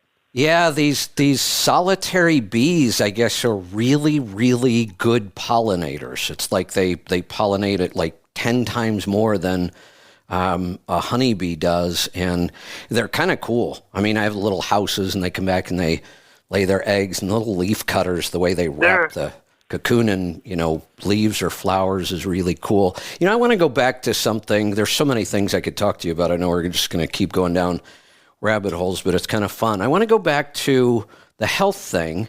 If we think about this, you were really young and sick. Your grandfather was really old and sick, and the solution for both of you is exactly the same. Just diet. It was. Absolutely. Yeah. And, the way, having done this now for, 35, 40 years, where we've been, I've been working with a lot of people who really are desperate for their health. I mean, a lot of people start buying from Azure because they have a health issue, or, sometimes they just want to, feed their family better so they don't get them. But there's really three major, there's kind of a triangle of health. So you've got, first of all, you've got food. Then second place, you have, call it spirituality or mental state or Yep. however you want to put that. It's the way you think. And then, of course, the third piece of that triangle is exercise and movement. Yep. Are you staying in good shape? Now, food is just one of those three in the triangle. You can mess yourself up from a health perspective or you can gain health from all three of these. When you do all three in conjunction at the same time is when you really get results. I agree. One of the things we've identified here in the last couple of years, we really started working with people around food and, health 8+ years ago. And then we did advance on to the other two legs you talked about, the lifestyle. We like the approach of gratitude. Being grateful really kind of sets the right tone. Grateful for food and, what we've been provided and then activity, obviously, and movement. We don't even like to call it exercise. Exercise has kind of been turned into a dirty word. Who wants to go into a building somewhere and run in place for an hour? I just think that's ridiculous. We talk more about, and this is one of the things why I'm so obsessed about gardening. I can't think of a more healthy activity that I can just go out and spend hours out there and I'm moving and I'm, lifting and carrying and I'm digging in the dirt and I'm in my bare feet and I'm getting sunshine and fresh air. I just can't think of a healthier activity. And then I get, awesome, healthy food from it. But what we've noticed in the last couple of years is people who had turned their health around quite a bit with all of these things, we were noticing people were starting to slide back. And we just assumed that they had let their diet kind of slip a little. And we do a lot of one-on-ones. We work directly with these people, and we found out they absolutely had not let their diet slip, hadn't changed at all. What did change was all the stress we all seem to be going through in the last couple of years. That's back to the mental side. Yeah. The spirituality. Right. There's no doubt that's an important pillar, and it's probably the hardest one. I think so. In many ways, food is probably the easiest. If you can write yourself up a diet, but here's when you're talking about there's more complexity. Yeah, here's why I think that might be. And I completely agree with you. Food is the easiest part of this. And I'm glad because it's a really powerful part of this. But the thing with food, I think, is you have to eat. You're going to eat something. So all we have to do is get you to change what you eat. And once you understand it, know how to do it, it's really not that big of a change. It looks like it, but it's really not. The other part, though, the spirituality, the connection to other human beings, we don't have to do those things at all, period. And a lot of people don't. They have no connection like that, and they don't have that kind of mindset. So I think that's why that's harder. You could actually skip, and the same thing with movement. We don't have to do that. You could be a total couch potato. Nothing would stop you. So those things, I think, for people who haven't done them, for people who aren't active and move a lot, for people who don't have that spirituality in that base, I think those are more difficult because you have to do something completely new. Where eating, all we had to do was change the way you did it. You had to do it every day anyway. Yep. So now you actually have to do something new, Yeah. and that's with other people, which seems like. But I think food in many ways is the first because, as you change your diet, you quit, getting a standard sugar, American sugar high all the time. Right. Then you begin to think more clearly. And now, because I believe much of the problems that we have, throughout America and throughout the world for that matter, really stems from brain health. Good point. We have people that are just not thinking straight. That's a really good point. They're able to be, they're able to lead down the primrose path by, the news media or whoever comes along that they happen to be listening to. And it's not, they're not actually reasoning. Yeah. And I think it's because of brain health. That's a really good point. All right. So that's one of the things that really helps me get up in the morning is, hey, this is a piece. I think we're going to be able to make a better world by giving people the opportunity to eat better. It's one little step in the right direction. Yeah, I love that. I know you're really plugged into the natural health world, and I am quite a bit, have been for years now. I go to conferences, I talk to people. We have lots of, kind of the leaders in this field. We've had many of them on the show over the years. One of the common threads, I've just seen this story over and over and over, and you're another example of it. Many of the people who have come to these realizations around food and spirituality and lifestyle and movement, they came to this point because they were so sick at one point. That seems to be a really, really common thread. It is, but I tell you, it's something amazing when they don't have to come that way. And I am seeing it in the next generation, in much of my customer base, including in my own family. Yeah. The next generation that have started from the very beginning, eating properly, moving, having at least some degree of healthy, mental experience. They're ultra performers.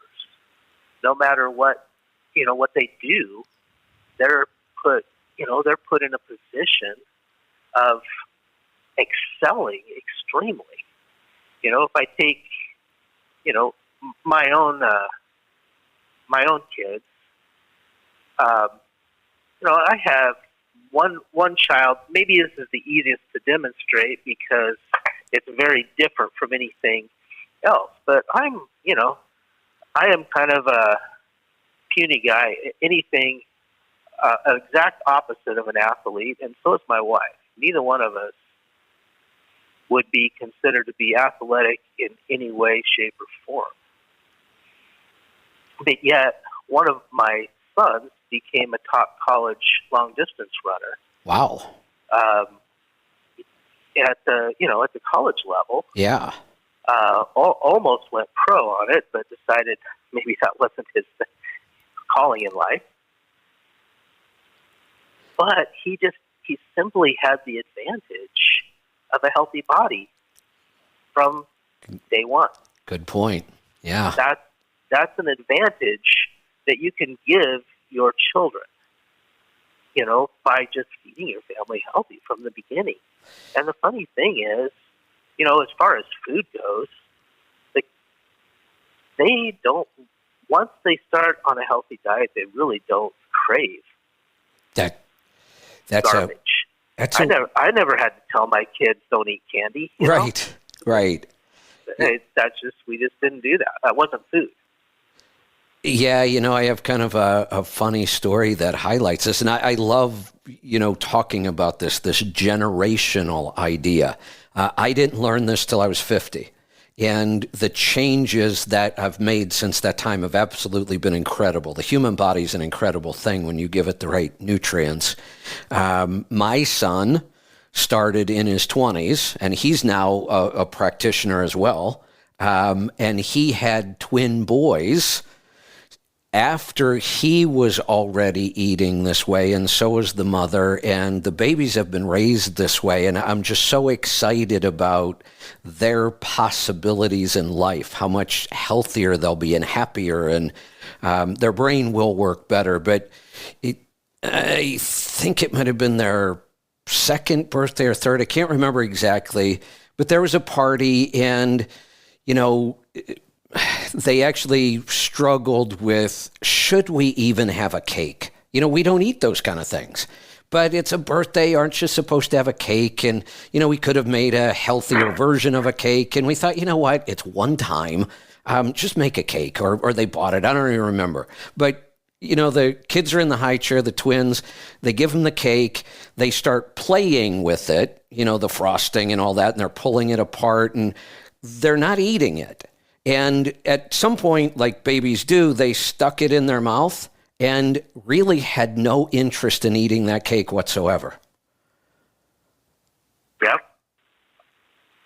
They played with it. They really just didn't want to eat it.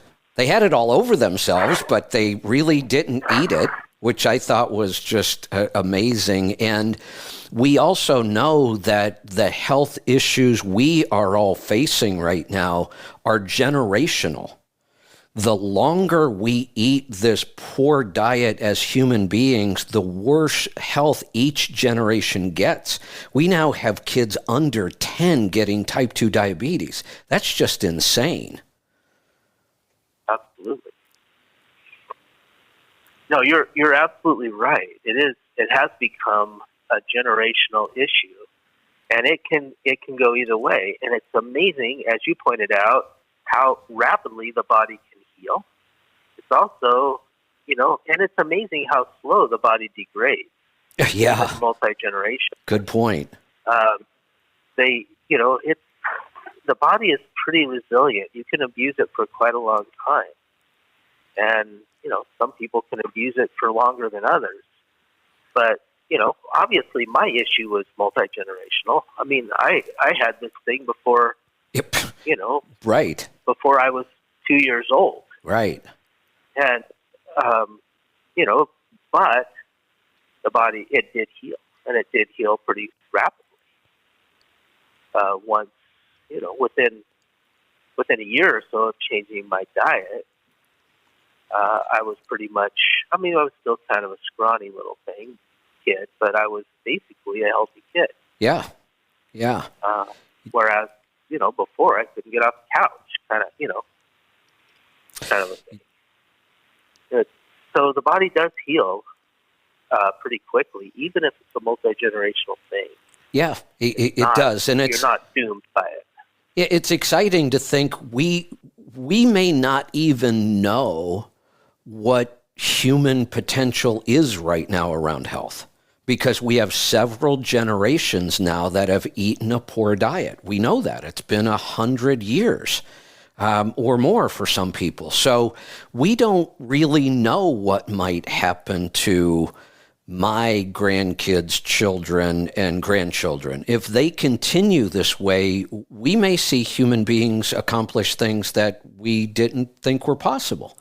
Because there was a time when we ate all real food, but our food supply was pretty limited. So we could have been missing out on certain nutrients because of where we live geographically. Now we have this ability to grow food almost anywhere. And I just think there's probably potential out there for human beings that, we're not even really aware of yet. One of the points you made, really kind of hit me just now when you said the body degrades slowly. You're right. That's a really good point. It's so resilient. We feed it all the wrong foods and it still functions. And for a long time, you might not even notice any of the problems. I mean, many of us could say, oh, when I was 20, I could eat whatever I wanted. I never gained any weight. I felt fantastic.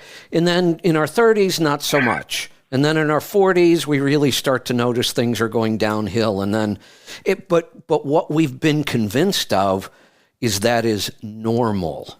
Oh, you're just aging. That's what happens. No, that's not supposed to be what happens. You should be healthy and vibrant right up till the time you fall over dead. And we've become used to the fact that we think this is normal. And I tell people it's not normal at all. It's common. But common and normal are not the same thing. We all have all of these problems because we all ate the same poor diet. But that doesn't mean this is the way we should be living. Yeah, no, absolutely. And again, you have the other pillars as well. I mean, you can eat almost perfectly, and if you are, if you're a grump, from a mental standpoint, it takes its toll. That was a nice way of saying it.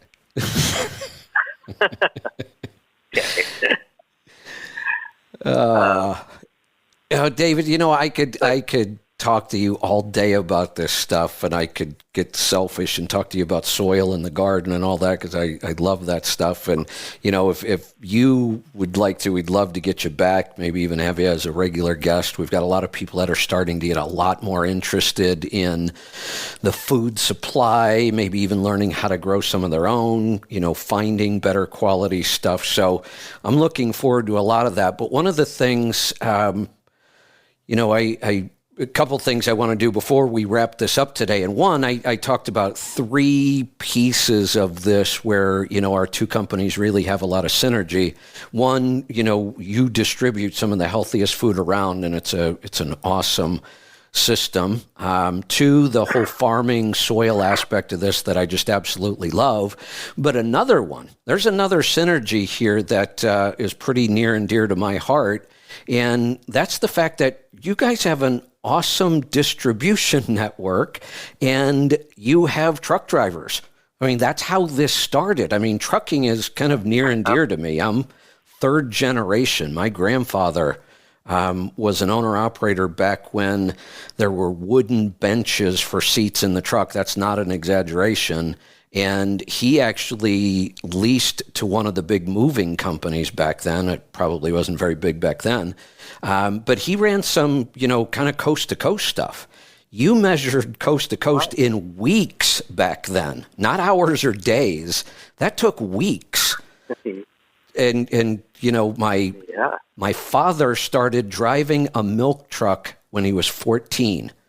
And drove a truck and owned trucks his whole life. I've been involved in trucking, my whole life, and certainly my whole adult life. And this is how our partnership came together, one of your truck drivers. But you guys have a pretty incredible distribution network, and you have an awful lot of truck drivers.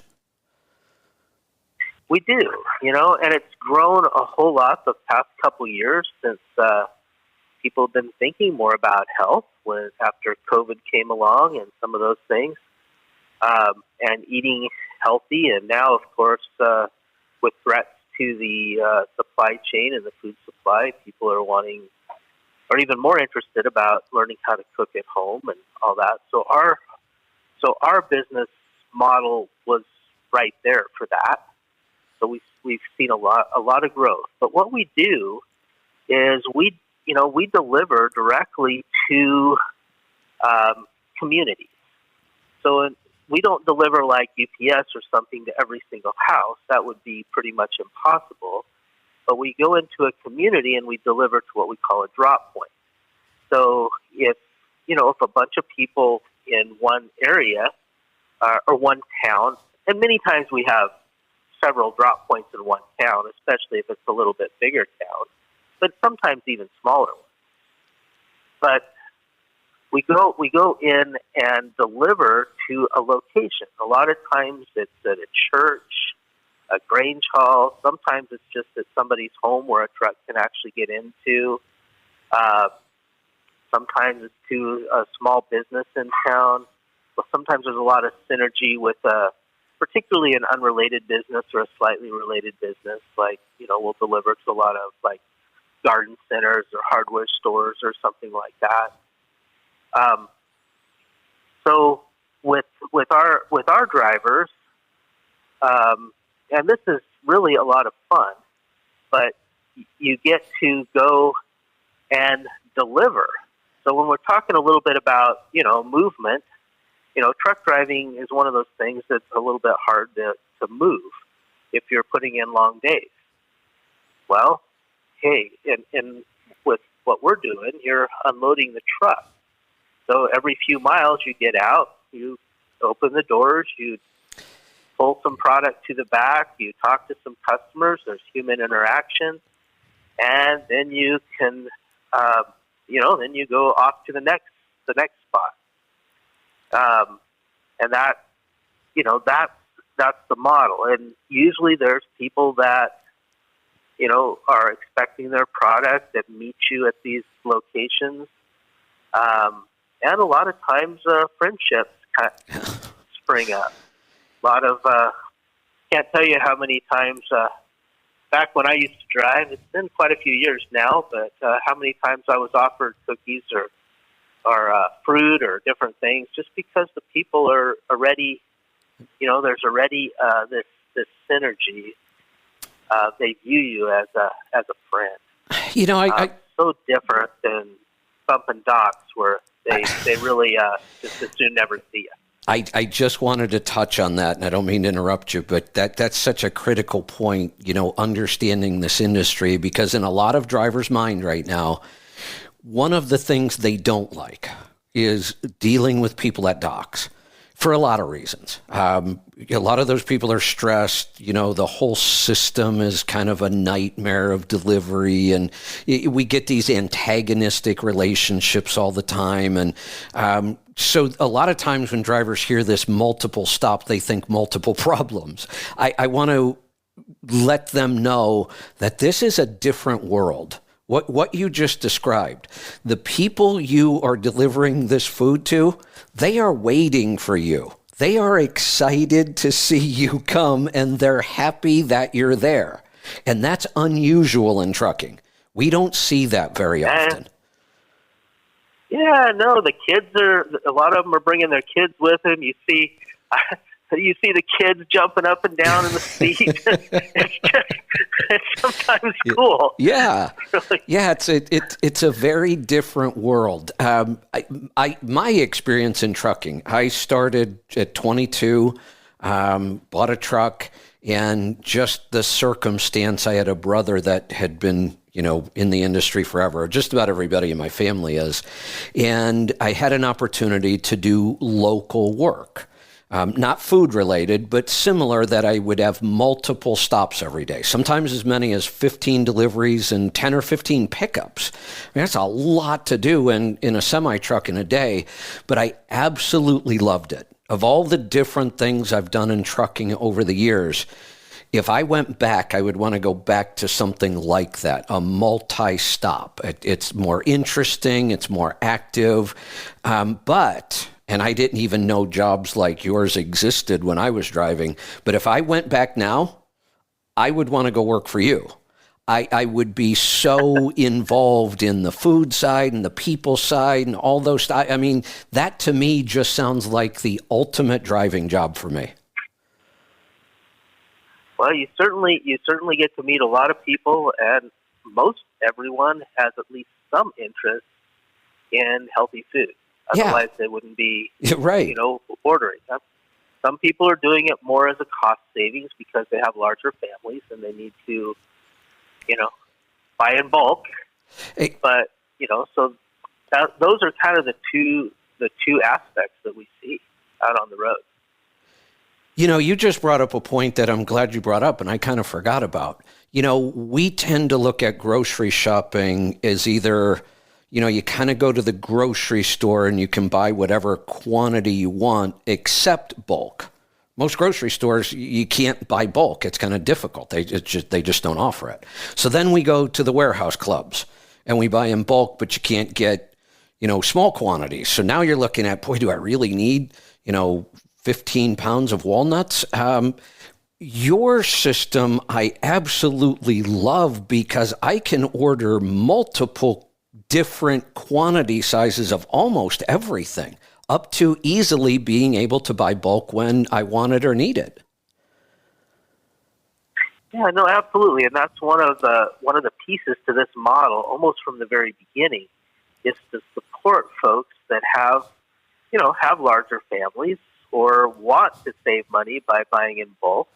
So if you go back to that, those walnuts here at Azure, we'd sell them to you. If you want a small quantity, we'd do like a 2 pound, or you can buy the 5 pound if it's somewhere in the middle, or if you want real bulk, you can buy a 25 pound box of the walnuts, and all at a different price point, obviously. So it's we're able to serve, and it's not like everybody. Even if you have a large family, you don't always use a lot of everything. Right. Some families may not use, even if there's 5 kids or whatever, they may not use a lot of walnuts. That may just be a garnish they use at Thanksgiving time, but they use bulk and other things. So that's the beauty of the system, and that's I believe why a lot of so many of the the larger family folks have been our largest growth area lately. People really trying to feed their family healthy. Maybe not to the degree that we're talking about here with grain-free and all that kind of thing. But hey, solid whole foods, and that's step one anyway. And when when you're raising a bunch of kids, that's a great start. Yeah. I have 2 examples of this recently. I'm trying, again, going back to the garden, I'm trying to get better at learning how much of something to grow and how to preserve things the right way. And earlier you mentioned garlic. I just started harvesting garlic scapes on about 200 garlic plants. Garlic is the one thing I've kind of got down. I haven't bought garlic from the store in almost 2 years. Of those 200 garlic plants, I kind of have a philosophy around food that kind of mirrors my philosophy around money. And I don't remember where I first heard this, but I heard it a long time ago. And it was, a really simple way to approach money management. And the theory was this, and it just made so much sense to me when I heard it. The idea was that any time you earn money, you should do 3 things with it. You should give some away, you should save some, and you should spend some. And I thought, that really makes a lot of sense, and kind of in that order. And at the time, I had no money. I was kind of broke. That's why I wanted to learn more about how to have more money.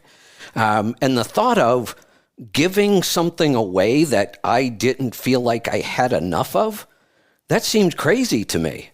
But, I read an explanation of it that made a lot of sense. It was kind of this mindset thing that you were talking about earlier.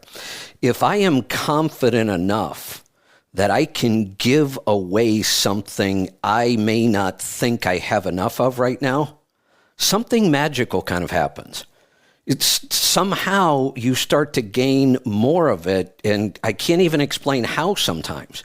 Just that idea of, I'm not so obsessed with this that I have to hoard it. I'm willing to give this away and share it, and somehow, I can't explain it, it creates more. So give some away, save some, and spend some. And when I started gardening, and I'm getting better and better, so I'm producing massive quantities of stuff now. It's shocking how much food you can create in a little bit of space. I have way more than we could ever eat, and even more than I could save or can or preserve. So we give away a lot of what we grow. And now I'm excited about growing more so I can give more away. Then we do preserve and can and save some, and then we eat some. And I absolutely love that. And it's just incredible. I never thought I would be able to create, out of almost nothing now. I don't bring in many inputs anymore. I try to recover all my own seeds when I can and use heirloom plants, creating a lot of my own compost now. So it's almost like creating something from nothing And then the feeling of being able to share that with other people and give it away and expose them to that kind of food. Now I'd love to, maybe start a little community program to teach more people how to garden. But I just think that's just a great way of looking at food. No, I think that's awesome. There might have been another point to that whole story, but I forgot what it was, and I got sidetracked. I got excited about the whole thing of it. I know we were talking about truck drivers and the job and all that, and you're right. You're surrounded by people who think this way. It feels like a community. I live in a very small town. You familiar with this area? You're not that far away from me. I'm in Cascade Locks. So we had about 1,000 people. I think we've grown quite a bit in the last couple of years, but I don't know what the new number is now. But we have a drop point here, even in our little town. It's a friend of mine. So I just drive down to their house once a month. They have a delivery once a month.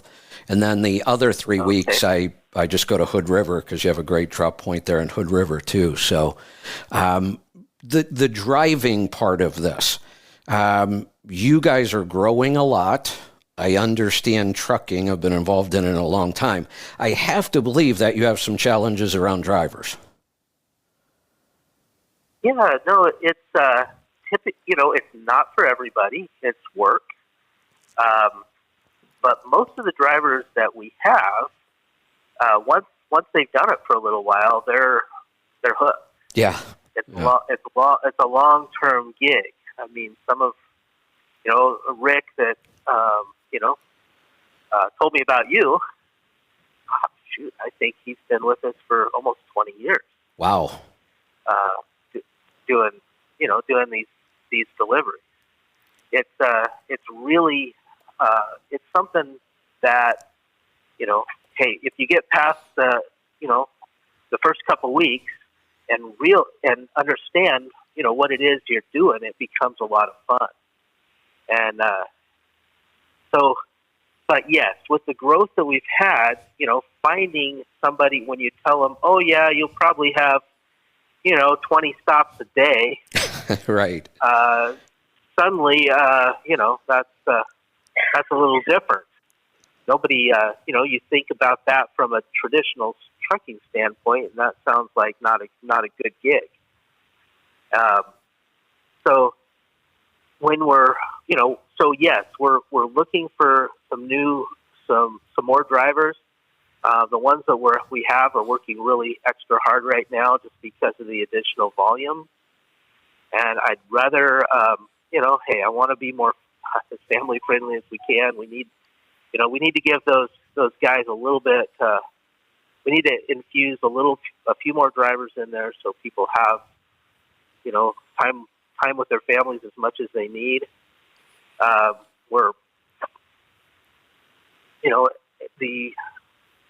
And we do have, some of the drivers that take family members with them as well, which, we try to be as family friendly as we can along those lines, whatever is reasonable to do. I have a nephew that's one of our Dasher drivers here. And he seems to always like to take one of his children with him, and it gives him time to, really give special one-on-one time with at least one of his children. And so, there's, and then when he's at these drop points with these people, they love that. I'll bet. Oh, it's very different. It's not like, hey, stay in the truck. There's no kids on the dock. Yeah, exactly. It's completely different from that standpoint. So yes, the growth has necessitated us to need to expand our driver pool for both delivery drivers, and we also have, because we deliver almost the entire country, we do for the drops that are further away, we do what we call a shuttle delivery.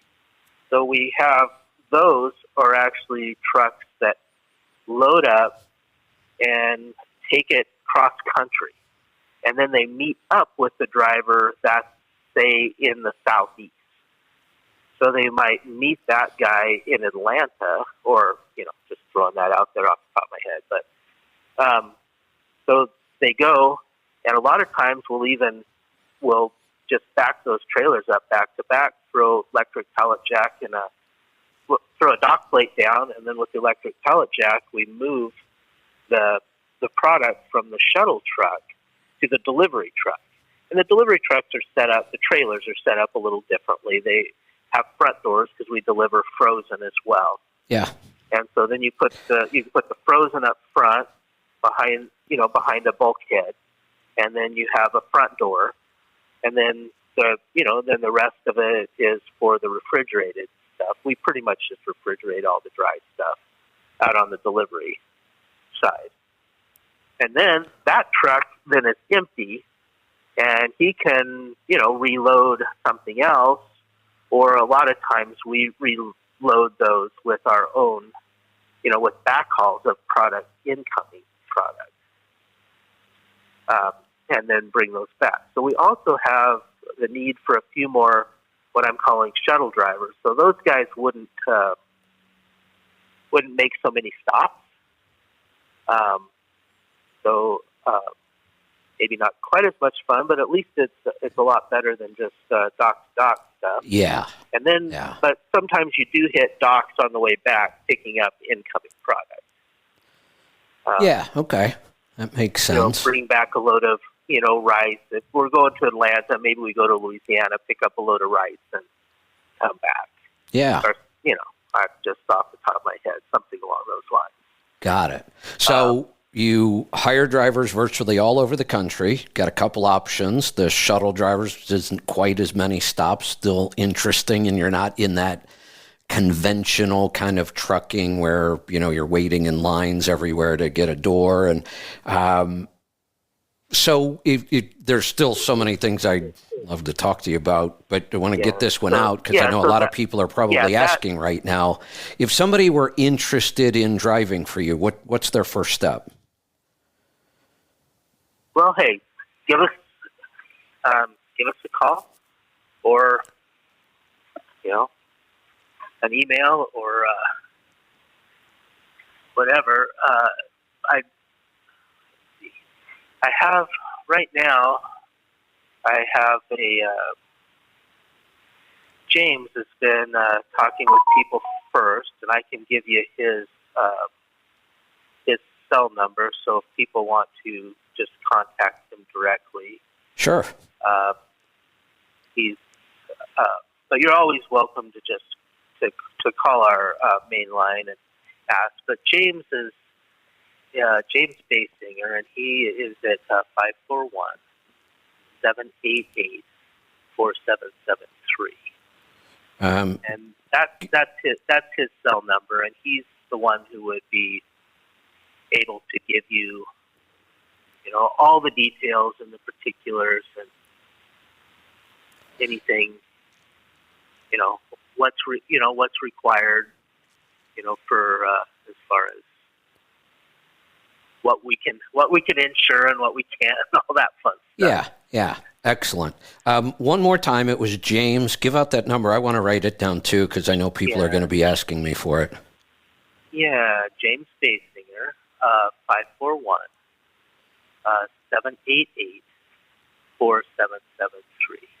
Got it.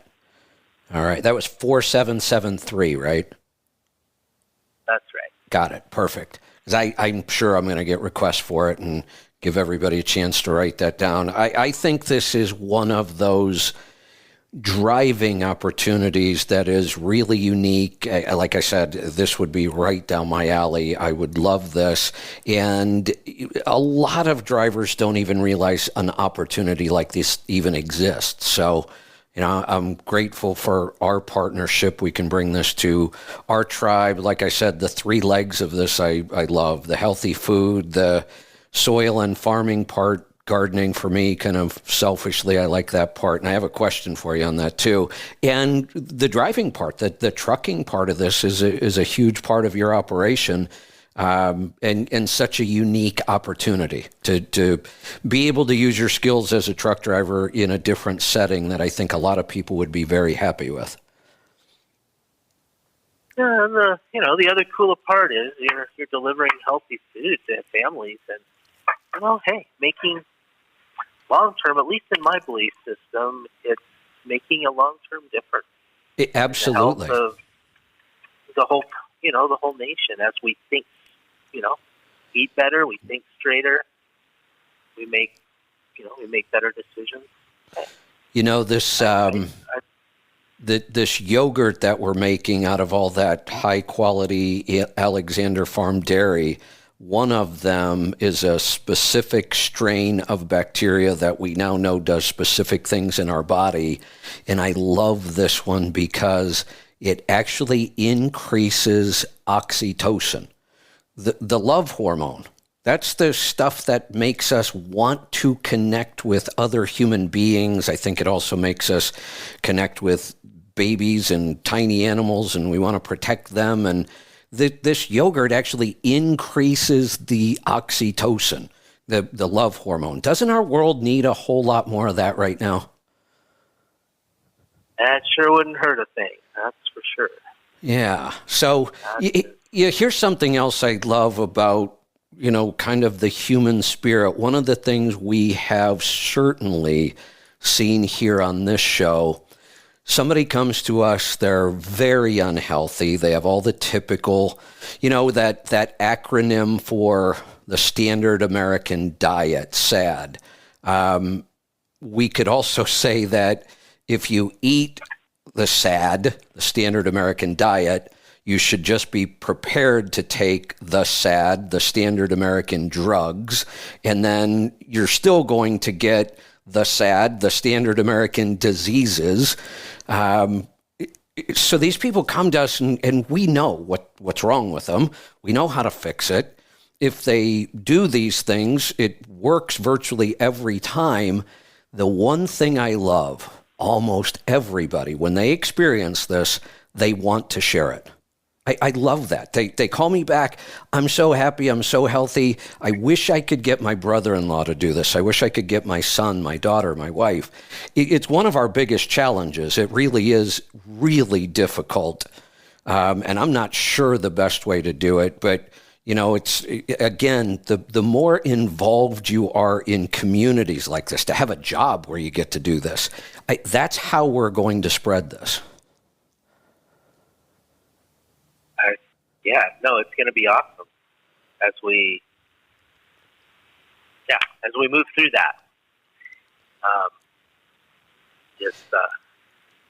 And it is a lot more inspiring when you're talking to people all day long and delivering to people that really care about their health, about their food supply. You don't feel so alone. Right. And if you're just having to do it out there, nobody else cares. No, I don't know. The funny thing we talk about, and you bring up so many things I want to talk about. One of the funny things we talk about is when you look at I hate to even use the word food for most of what we eat today. It's really not food. But you look at some of the crazy things we eat, and you look at the ingredients, and there's no food in there. That is totally acceptable. Nobody would blink an eye if they sit down and you are eating a bag of Doritos and a soda for lunch. Nobody blinks an eye. They don't even think about it. Show up one day and say, I'm only eating meat for lunch today, and people lose their mind.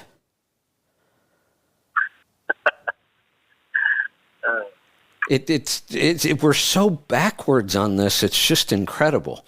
A couple things. One, before I ask any more questions or talk anymore, I just want to make sure we're okay on time. I really appreciate you taking time out of your day to join us here, and I don't want to take advantage of that. Do I need to let you loose here soon, or?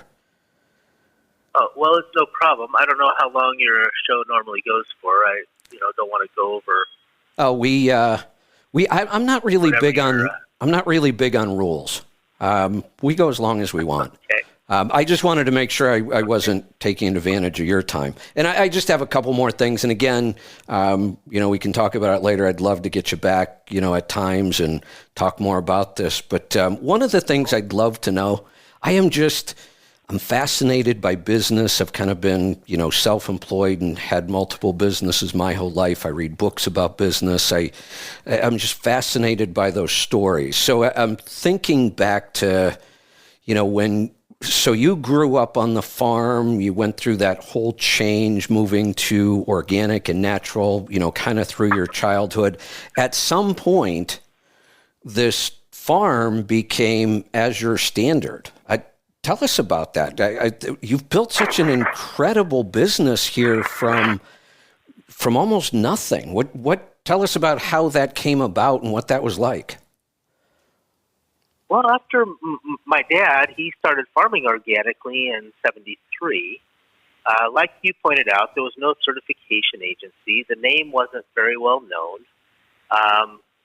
But Dad knew, he knew Bob Moore, who started Bob's Red Mill. Back in the day. That's awesome. Okay. And again, I keep interrupting you, but you keep bringing up stuff. I love that company. I said I read a book about that company, and I just thought it was fascinating. He started that company late in life. After I read the book, I wanted to go down and see their location here in Portland. And sure enough, I walk in, they have this little cafe kind of thing, and there's Bob.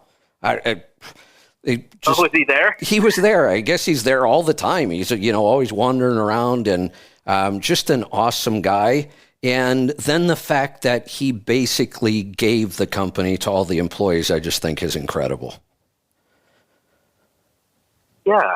So Dad and Bob knew each other back in the day, before Bob really started what's now known as Bob's Red Mill. He was a miller. He had another company called Moore's Flour Mill before that. But anyway, Bob Moore, he got connected, and I don't know how he knew him exactly, with the original Fred Meyer. Oh, wow. Fred himself, right? Yeah. That started Fred Meyer's. So Fred put all the Bob stuff in the Fred Meyer's, and that's really how he got his start. So the Fred Meyer stores, they were a little bit further advanced, and along the, there was already, 10 or 12 stores by that time. And so he put Bob's products, his whole grain flours and stuff, cereal mixes and different things, in all the Fred Meyer stores, which were all here in the Northwest at that time. So that was how. But Fred was getting older, and eventually he sold out to Kroger's. Well, in the meantime, so Dad we were growing grain, and I was involved in that as well, for Bob. All of our organic, we were doing organic wheat and rye mostly. Sold it all to Bob. He was basically our one-stop market. So after, apparently Kroger's, it was a couple years later, after Kroger's bought, but somebody at corporate started looking into all the details and saw this line of organic flour and grain in all the Fred Meyer stores here now that Kroger's owned it. And so he comes down with this thing. He said, we don't need this stupid organic stuff in our stores.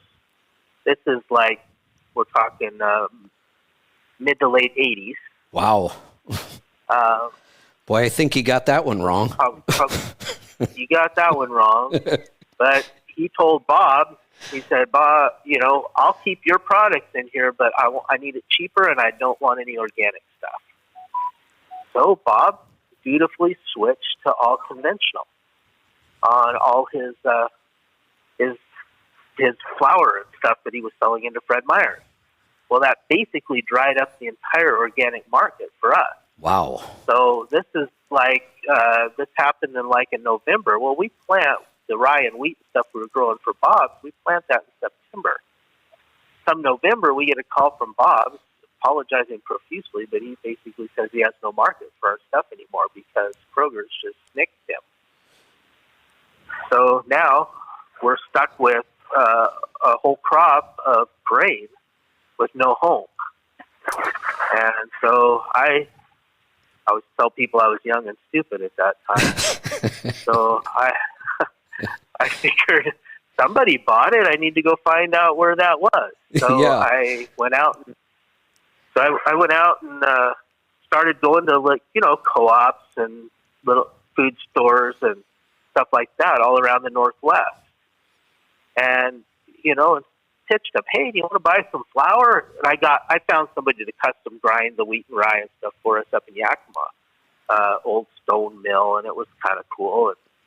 And so I created some product. Oh, we got wheat, we've got rye, and we've got flour, and a couple different rye flour and wheat flour, and a couple different grades of wheat flour. We had pastry and we had bread, wheat flours, and so that was kind of.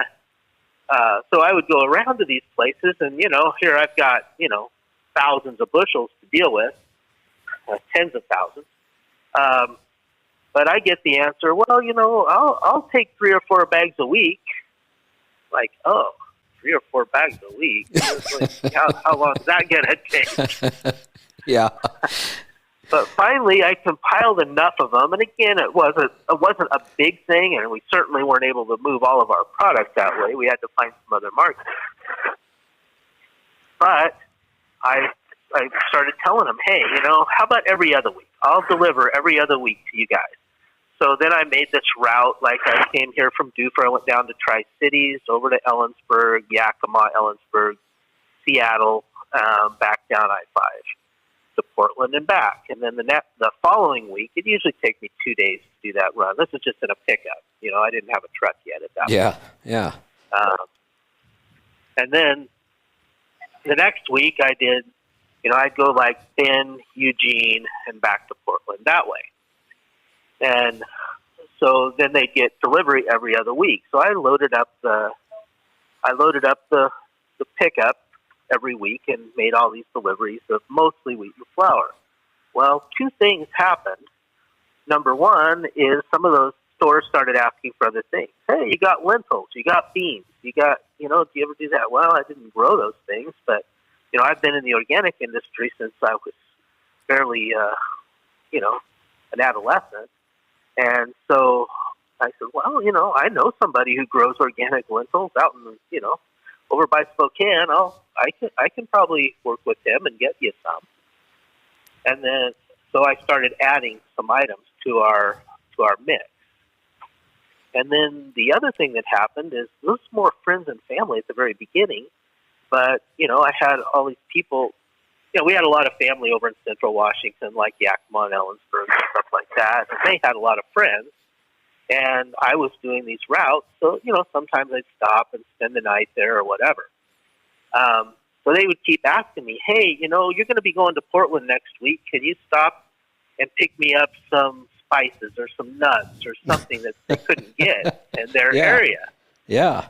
And so I started doing it as a favor, and finally I figured after doing that for 6 or 8 months, I said, there seems to be quite a few people out in these rural areas that don't seem to be able to get a lot of these things.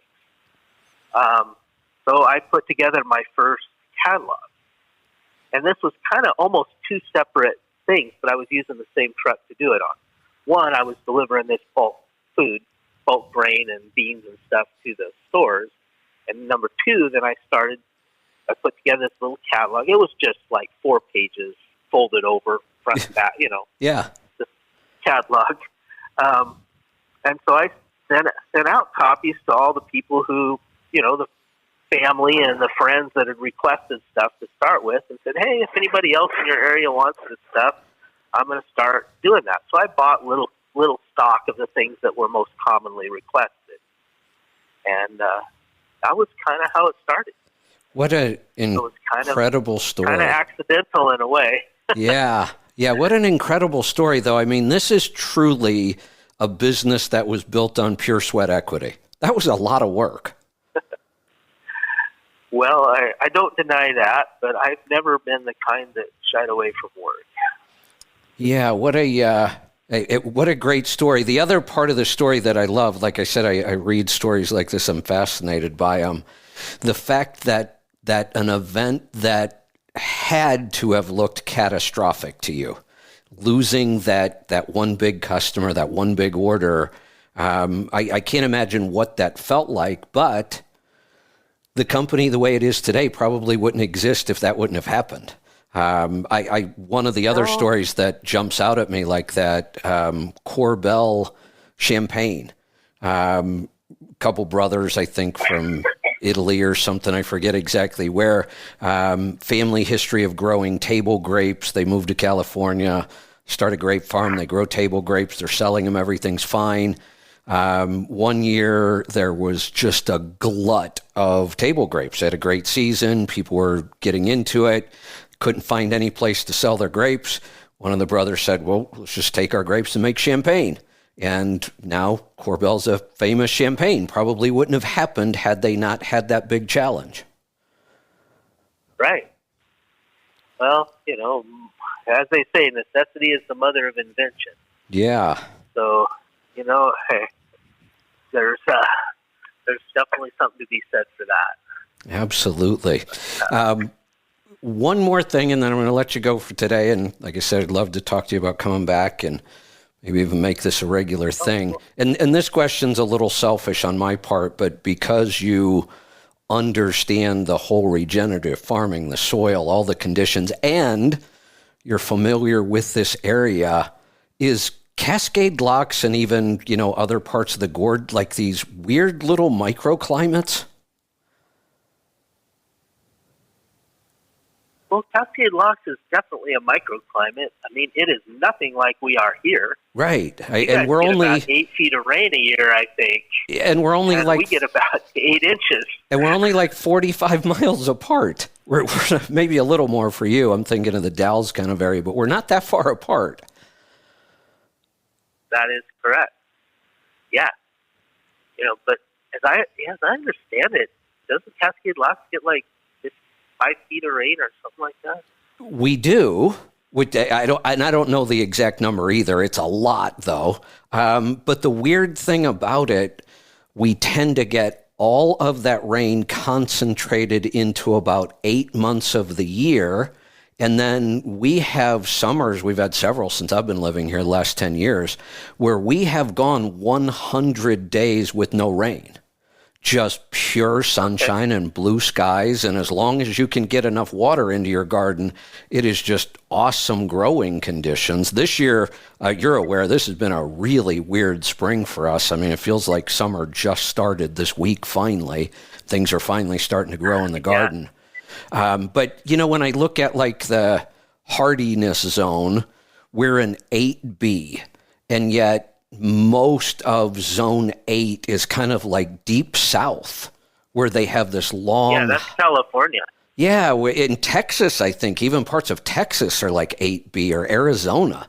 And so when you look at that and they say, oh, you can grow this crop at this time of year, yeah, that doesn't work so well here. We don't have the kind of heat and sunshine that they have. We do have the fact that we don't get really cold and we don't get many freezes, but it's kind of just a weird zone. It's almost like you have to figure this out on your own. That's true. And, that's almost true anywhere. You can grow plants. The agricultural chart basically is about the winter freeze. So you can grow crops that are frost sensitive in Cascade Locks because it almost never freezes there, at least not very hard. Right. But you only have those 100 days or so of sunshine. The rest of it's rain. So you have to grow crops that are the sunshine-loving crops anyway, that are a little bit shorter season. You need to be able to keep that within that season. And it's, similar winter lows that you would get in Arizona. Right. but that doesn't mean you have the same heat. And the same length. Those are kind of two different things. Right. Right. Yeah, it's almost like maybe we could use a better system that balances the difference between the summer and the winter. But like you said, you know, a zone system like this can only do you so much good anyway. You just kind of have to learn how to grow things where you are. Like right now I'm looking, our spring was so wet and no sunshine, and now we're finally getting it, so I'm ready to put some plants out in the garden that I've had in the grow house. But I'm looking at some plants that need like 110 days to mature, and I don't think we're going to have 110 days this year. There's a good chance that you're going to be pushing your season with that, for sure. 110 is probably, you know, here, you know, if we have a lot of hoop houses here on the farm. I've got, well, around 30, I guess, of the hoop houses. But 22 hoop houses that we raise crops in, mostly seed, garden seeds, basically. Yeah. But we do a lot of garden seed in hoop houses, for two reasons. One, it protects it from cross-pollination. They're indoors, and the other, it gives you much longer season crops, like you're talking about, those 100-day squash or watermelon or okra or something like that. Right. You're not gonna get that in the outdoors. You know, technically, our zone at my house is 6. Which is obviously several zones colder than what you guys are. But I know that I can grow a lot of things that I can basically grow 7 and 8 zone stuff in a hoop house, in a simple hoop house, unheated, just simply by using a hoop house. So that's one of the things when you're gardening that might be something to look at. Yeah, I'm actually looking at a program now, kind of a training, kind of guidance. I'm harvesting food out of the garden now, maybe 7 months, 6 for sure. But I'd like to kind of extend that a little bit. So I'm looking at row covers, and I haven't done any of those kind of things yet. So that's kind of my next step. I've got a lot of these other things. The one really cool thing that you can do that I can't do up at my place is you can grow a whole bunch of fall greens and brassicas and stuff like that, and you can probably harvest them most all winter long. Yeah, that'd be interesting. That's kind of what I'm looking at. What are the things I could do to extend the season? I'm to the point where, I'm getting pretty good yields and it's consistent and the soil gets better every year and I'm learning more. Now I want to start expanding out into how do I extend my season? Okay. Yeah. Well, that is a really cool part about that area, Cascade Locks, or even out on the coast, is you can do that winter thing. So by planting late, planting some of those brassicas, I'm talking, cauliflowers, broccolis, cabbages, chards, all those kinds of things, plant them late, you can basically harvest even carrots and stuff. You don't really have to put them up. You can just leave them in the soil and harvest them as you need them. That's what I've been able to do with carrots, beets, and potatoes. I can just leave them out there. I do potatoes in bags, big fabric bags, and I can just, after the plant dies, I just leave them sit out there in the garden. And, December or January, when I need some potatoes, I just go out there and dig through the bag, and I've got potatoes, and they are so well preserved. They're like absolutely fresh. Well, and that's the best way to preserve that stuff if you can, for sure. Yeah. Very good.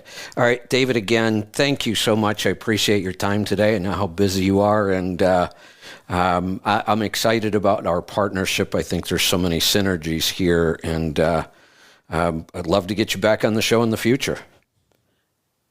All right. Well, sounds good. We'll look forward to it, and thanks so much. Fantastic. All right, take care. We're going to wrap this up. We will be back. Let me kind of figure out what's going on here. I know we have Lauren probably standing by somewhere. Let me check and see. Angie? I have been totally out of it. I haven't been checking my text messages. It was so wrapped up in that conversation. Okay, Angie's looking for Lauren. I think we're just I'm just gonna stay on here. We're not gonna start a new show.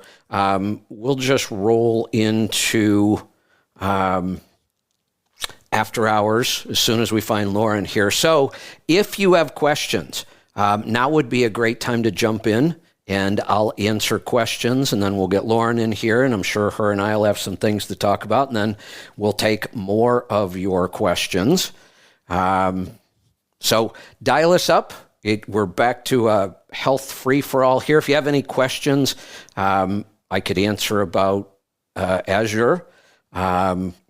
It's a partnership I'm excited about. We'll get him back here. I think there are so many things that really fit well, the whole trucking and food, and I just think it's a great fit. We're excited about it. But pick up the phone. If you've got a question about health, it's a free-for-all for right now, 855-950-3835. Lauren and I will also be doing Q&A live, but I'm thinking I might do a little different twist here. I know not everybody is interested in gardening, and it's one of the reasons why we're separating our shows as much as possible on the new network now. If you don't want to hear politics, don't listen to The Pit, and you're probably not going to hear much politics anymore. Don't want to hear health? Don't listen to Destination Health. Listen to the trucking shows.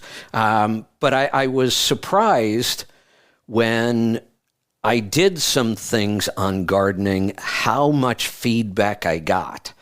Every time I post about, what's going on in the garden or something new I've learned, I get a ton of feedback. I think there is a pretty good sizable group out there of people who want to know more, learn more, talk more about gardening. So I might, I'm not sure, but maybe today on the live, we'll switch things up. Maybe I'll go live on the video and I'll do a little garden tour, because really the garden is just kicking off this week. I spent the weekend, I put about 100 plants outside, I think, finally, because our weather's changing. I've got another round of seedlings just starting.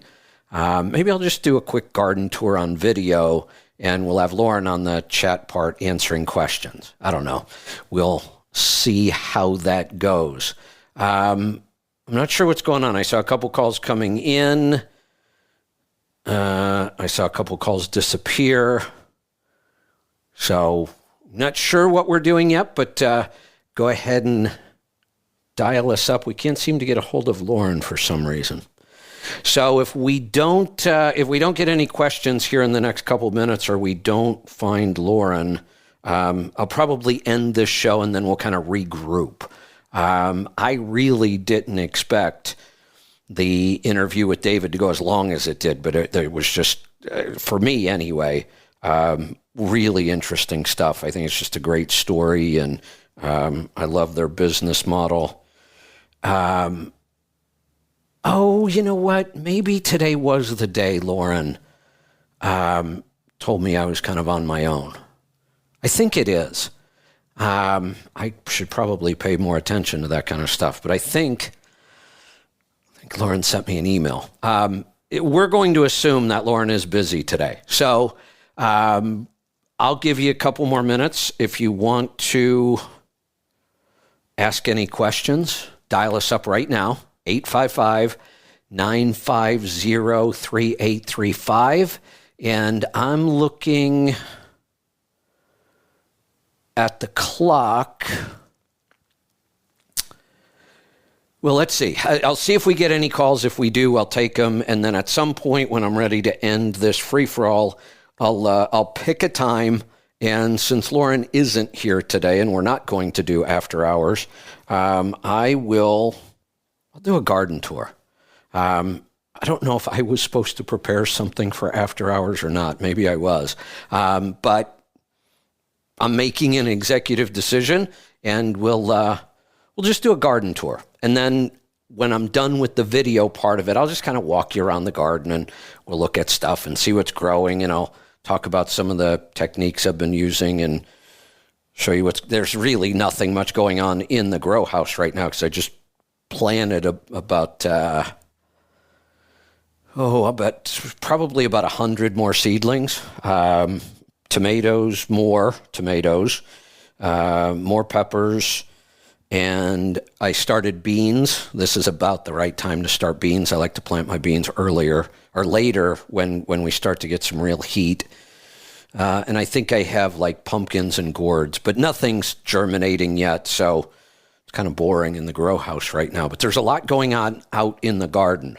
And I talked the other day about a strategy to defeat the slugs.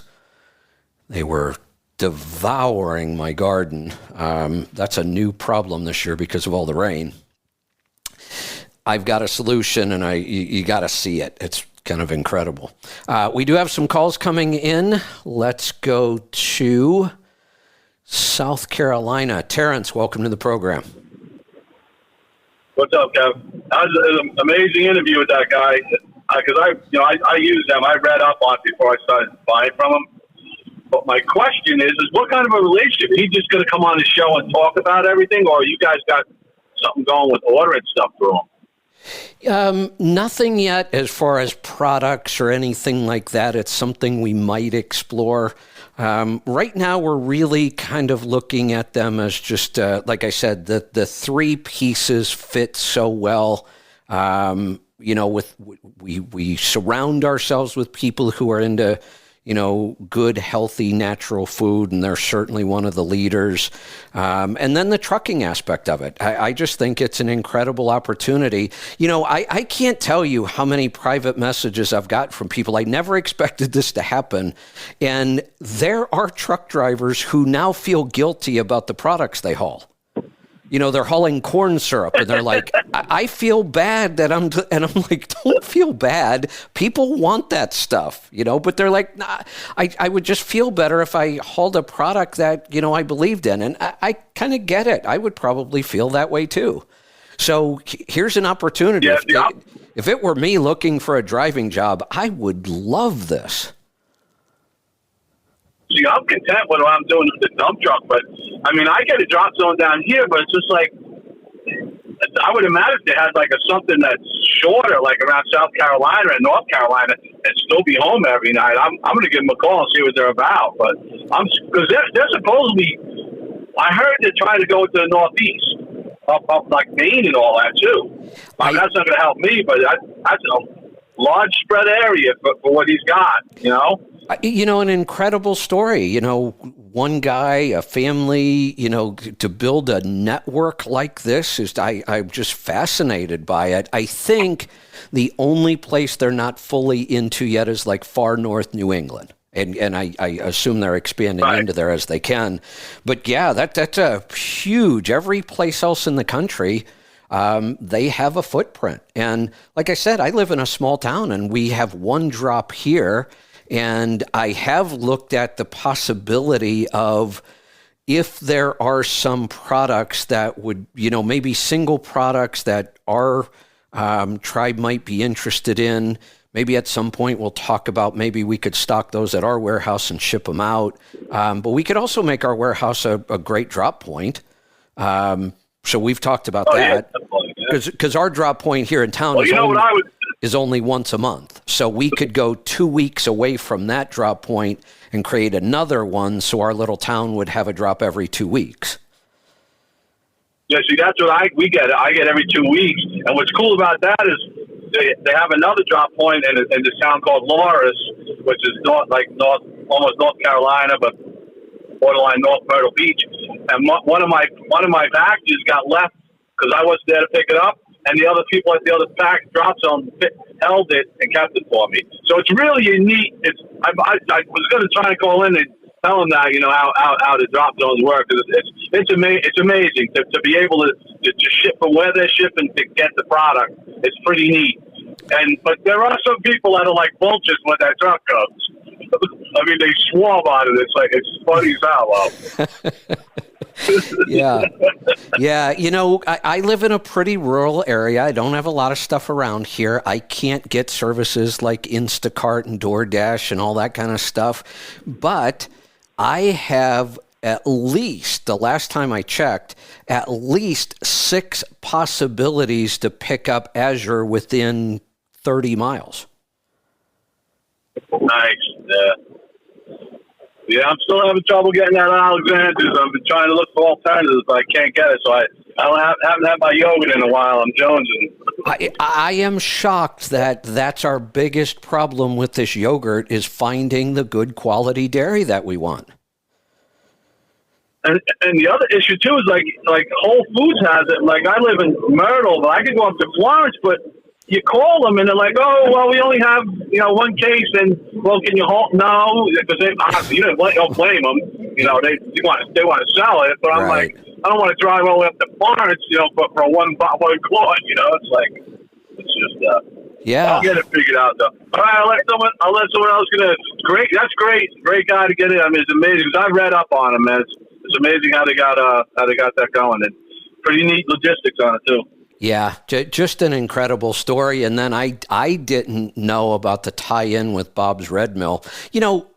Bob's Red Mill is basically a grain company. They mill grain, so you wouldn't think I would be all that interested, but they do. Bob's Red Mill has a ton of products that are not grains. Other products I use quite a bit because I love the story of the company, and I didn't know that those two were so closely tied together that early. That's a cool part of the story for me. Let's go to Pennsylvania. Gene, welcome to the program.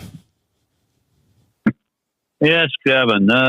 Question. I have swelling of the ankles. The lower extremities are swelling up on me.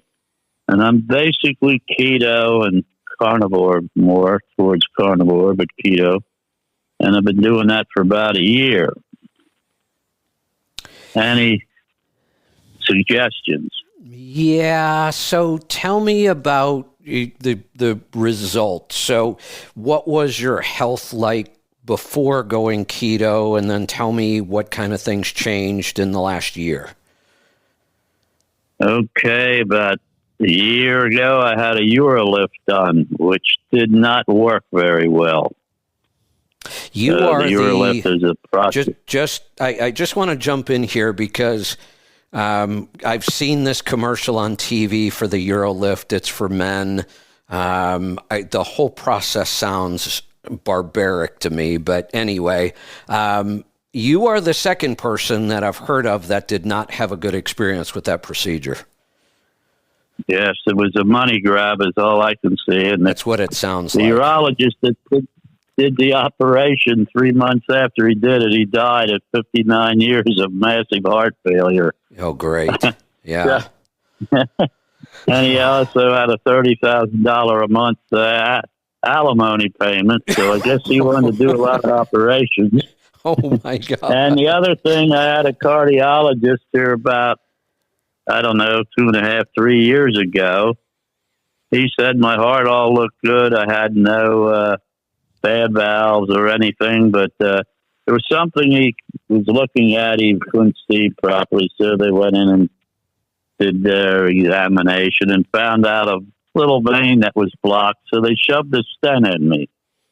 Well, of course, he put me on all this medication, Eliquis, the blood pressure, the whole deal. Right. And I used to walk 2 miles every other day. Well, after bitting on all this stuff, I couldn't walk 2 blocks after being on that stuff. So I quit taking it, and I was listening to you, and I started eating keto. And then I switched a little, mainly carnivore. And now I'm experiencing these legs, and it was just at the knee doctor today. I had quite a few motorcycle accidents, and my knees are bad, and he put a shot in there. And he said, well, your legs are pretty well swollen. I said, yeah, I know. He said, well, you ought to go to your family doctor. I said, well, I don't have a family doctor. He said, you're 81 and you don't have a family doctor? I said, no. I said, why would I go to him? If I go to him, all he's going to do is send me to you. Exactly. So that was our answer to that. Okay. So any suggestions? Yeah.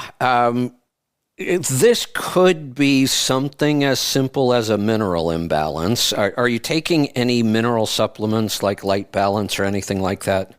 Yes, I am. I'm using that, and I'm using the MCT oil, and I take other supplements besides vitamin C, zinc.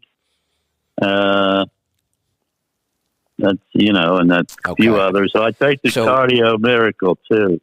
So then I'm going to say it's probably not a mineral imbalance then. You've addressed that already. You're taking care of that. Right. So the next thing, and I don't want to worry you, but I do get a little concerned about this. This can be the sign of a heart condition. So yes. Yeah, and you're 81, and for many decades you ate the standard American diet. Now you've cleaned it up, and we can do a lot of good with that. But I would really recommend that you do a consult with Dr. Wolfson on this one. Okay. That sounds like a good idea. So he will have all of the same knowledge as your doctor would probably send you to a cardiologist. He's got all of that knowledge and all of that experience, but he believes in fixing this naturally, not with drugs and surgery. Right. Yes, I have his book here. Good. Yeah, I would reach out and do a consult to him. I really think that's the best way to go with this one. Yeah. No supplement or anything that would help get rid of that fluid? Well, here's the thing. I don't want to just get rid of the fluid because that would only be addressing the symptoms. We could do that. I don't want to. I want to know why this is occurring. I don't believe it's a mineral imbalance, so I'm concerned that it could be a heart condition. So rather than just try to cover it up, I would really like somebody like Dr. Wolfson who could get to the cause of why this is happening, and then we can address that cause. Okay. All right. We will do that. Okay. Thank you. You're welcome. Thanks for the call. All right. That's going to do it for today. We're coming up on 11 o'clock.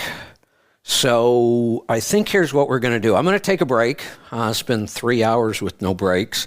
I'm going to take a break, and at 11:30, and this is a total experiment. I'm not prepared for this. I've never even tried this before with my phone yet. I probably should test these kind of things first, but I'm not going to. I like to do things on the fly sometimes. So at 11:30 Pacific time, what is that, 2:30 Eastern? Yeah, that sounds right. Head on over to healthytribe.com. I will attempt to go live and just do a garden tour. I say quick. The last time I did this, I did it as a recorded video the last time, and then I posted the video. But I want to try doing it live this time. Like I said, I don't even know how this is going to work on the phone. I haven't done it before. We'll see what happens. If it doesn't work, and there are some questions, I'll just answer questions in the chat. If it works, we'll do a little garden tour and see how it goes. So we will see you in just about 30 minutes. healthytribe.com. And thanks for joining us today. We'll see you then. Be safe, be profitable, be fit and healthy. Always do the hard work and master the journey.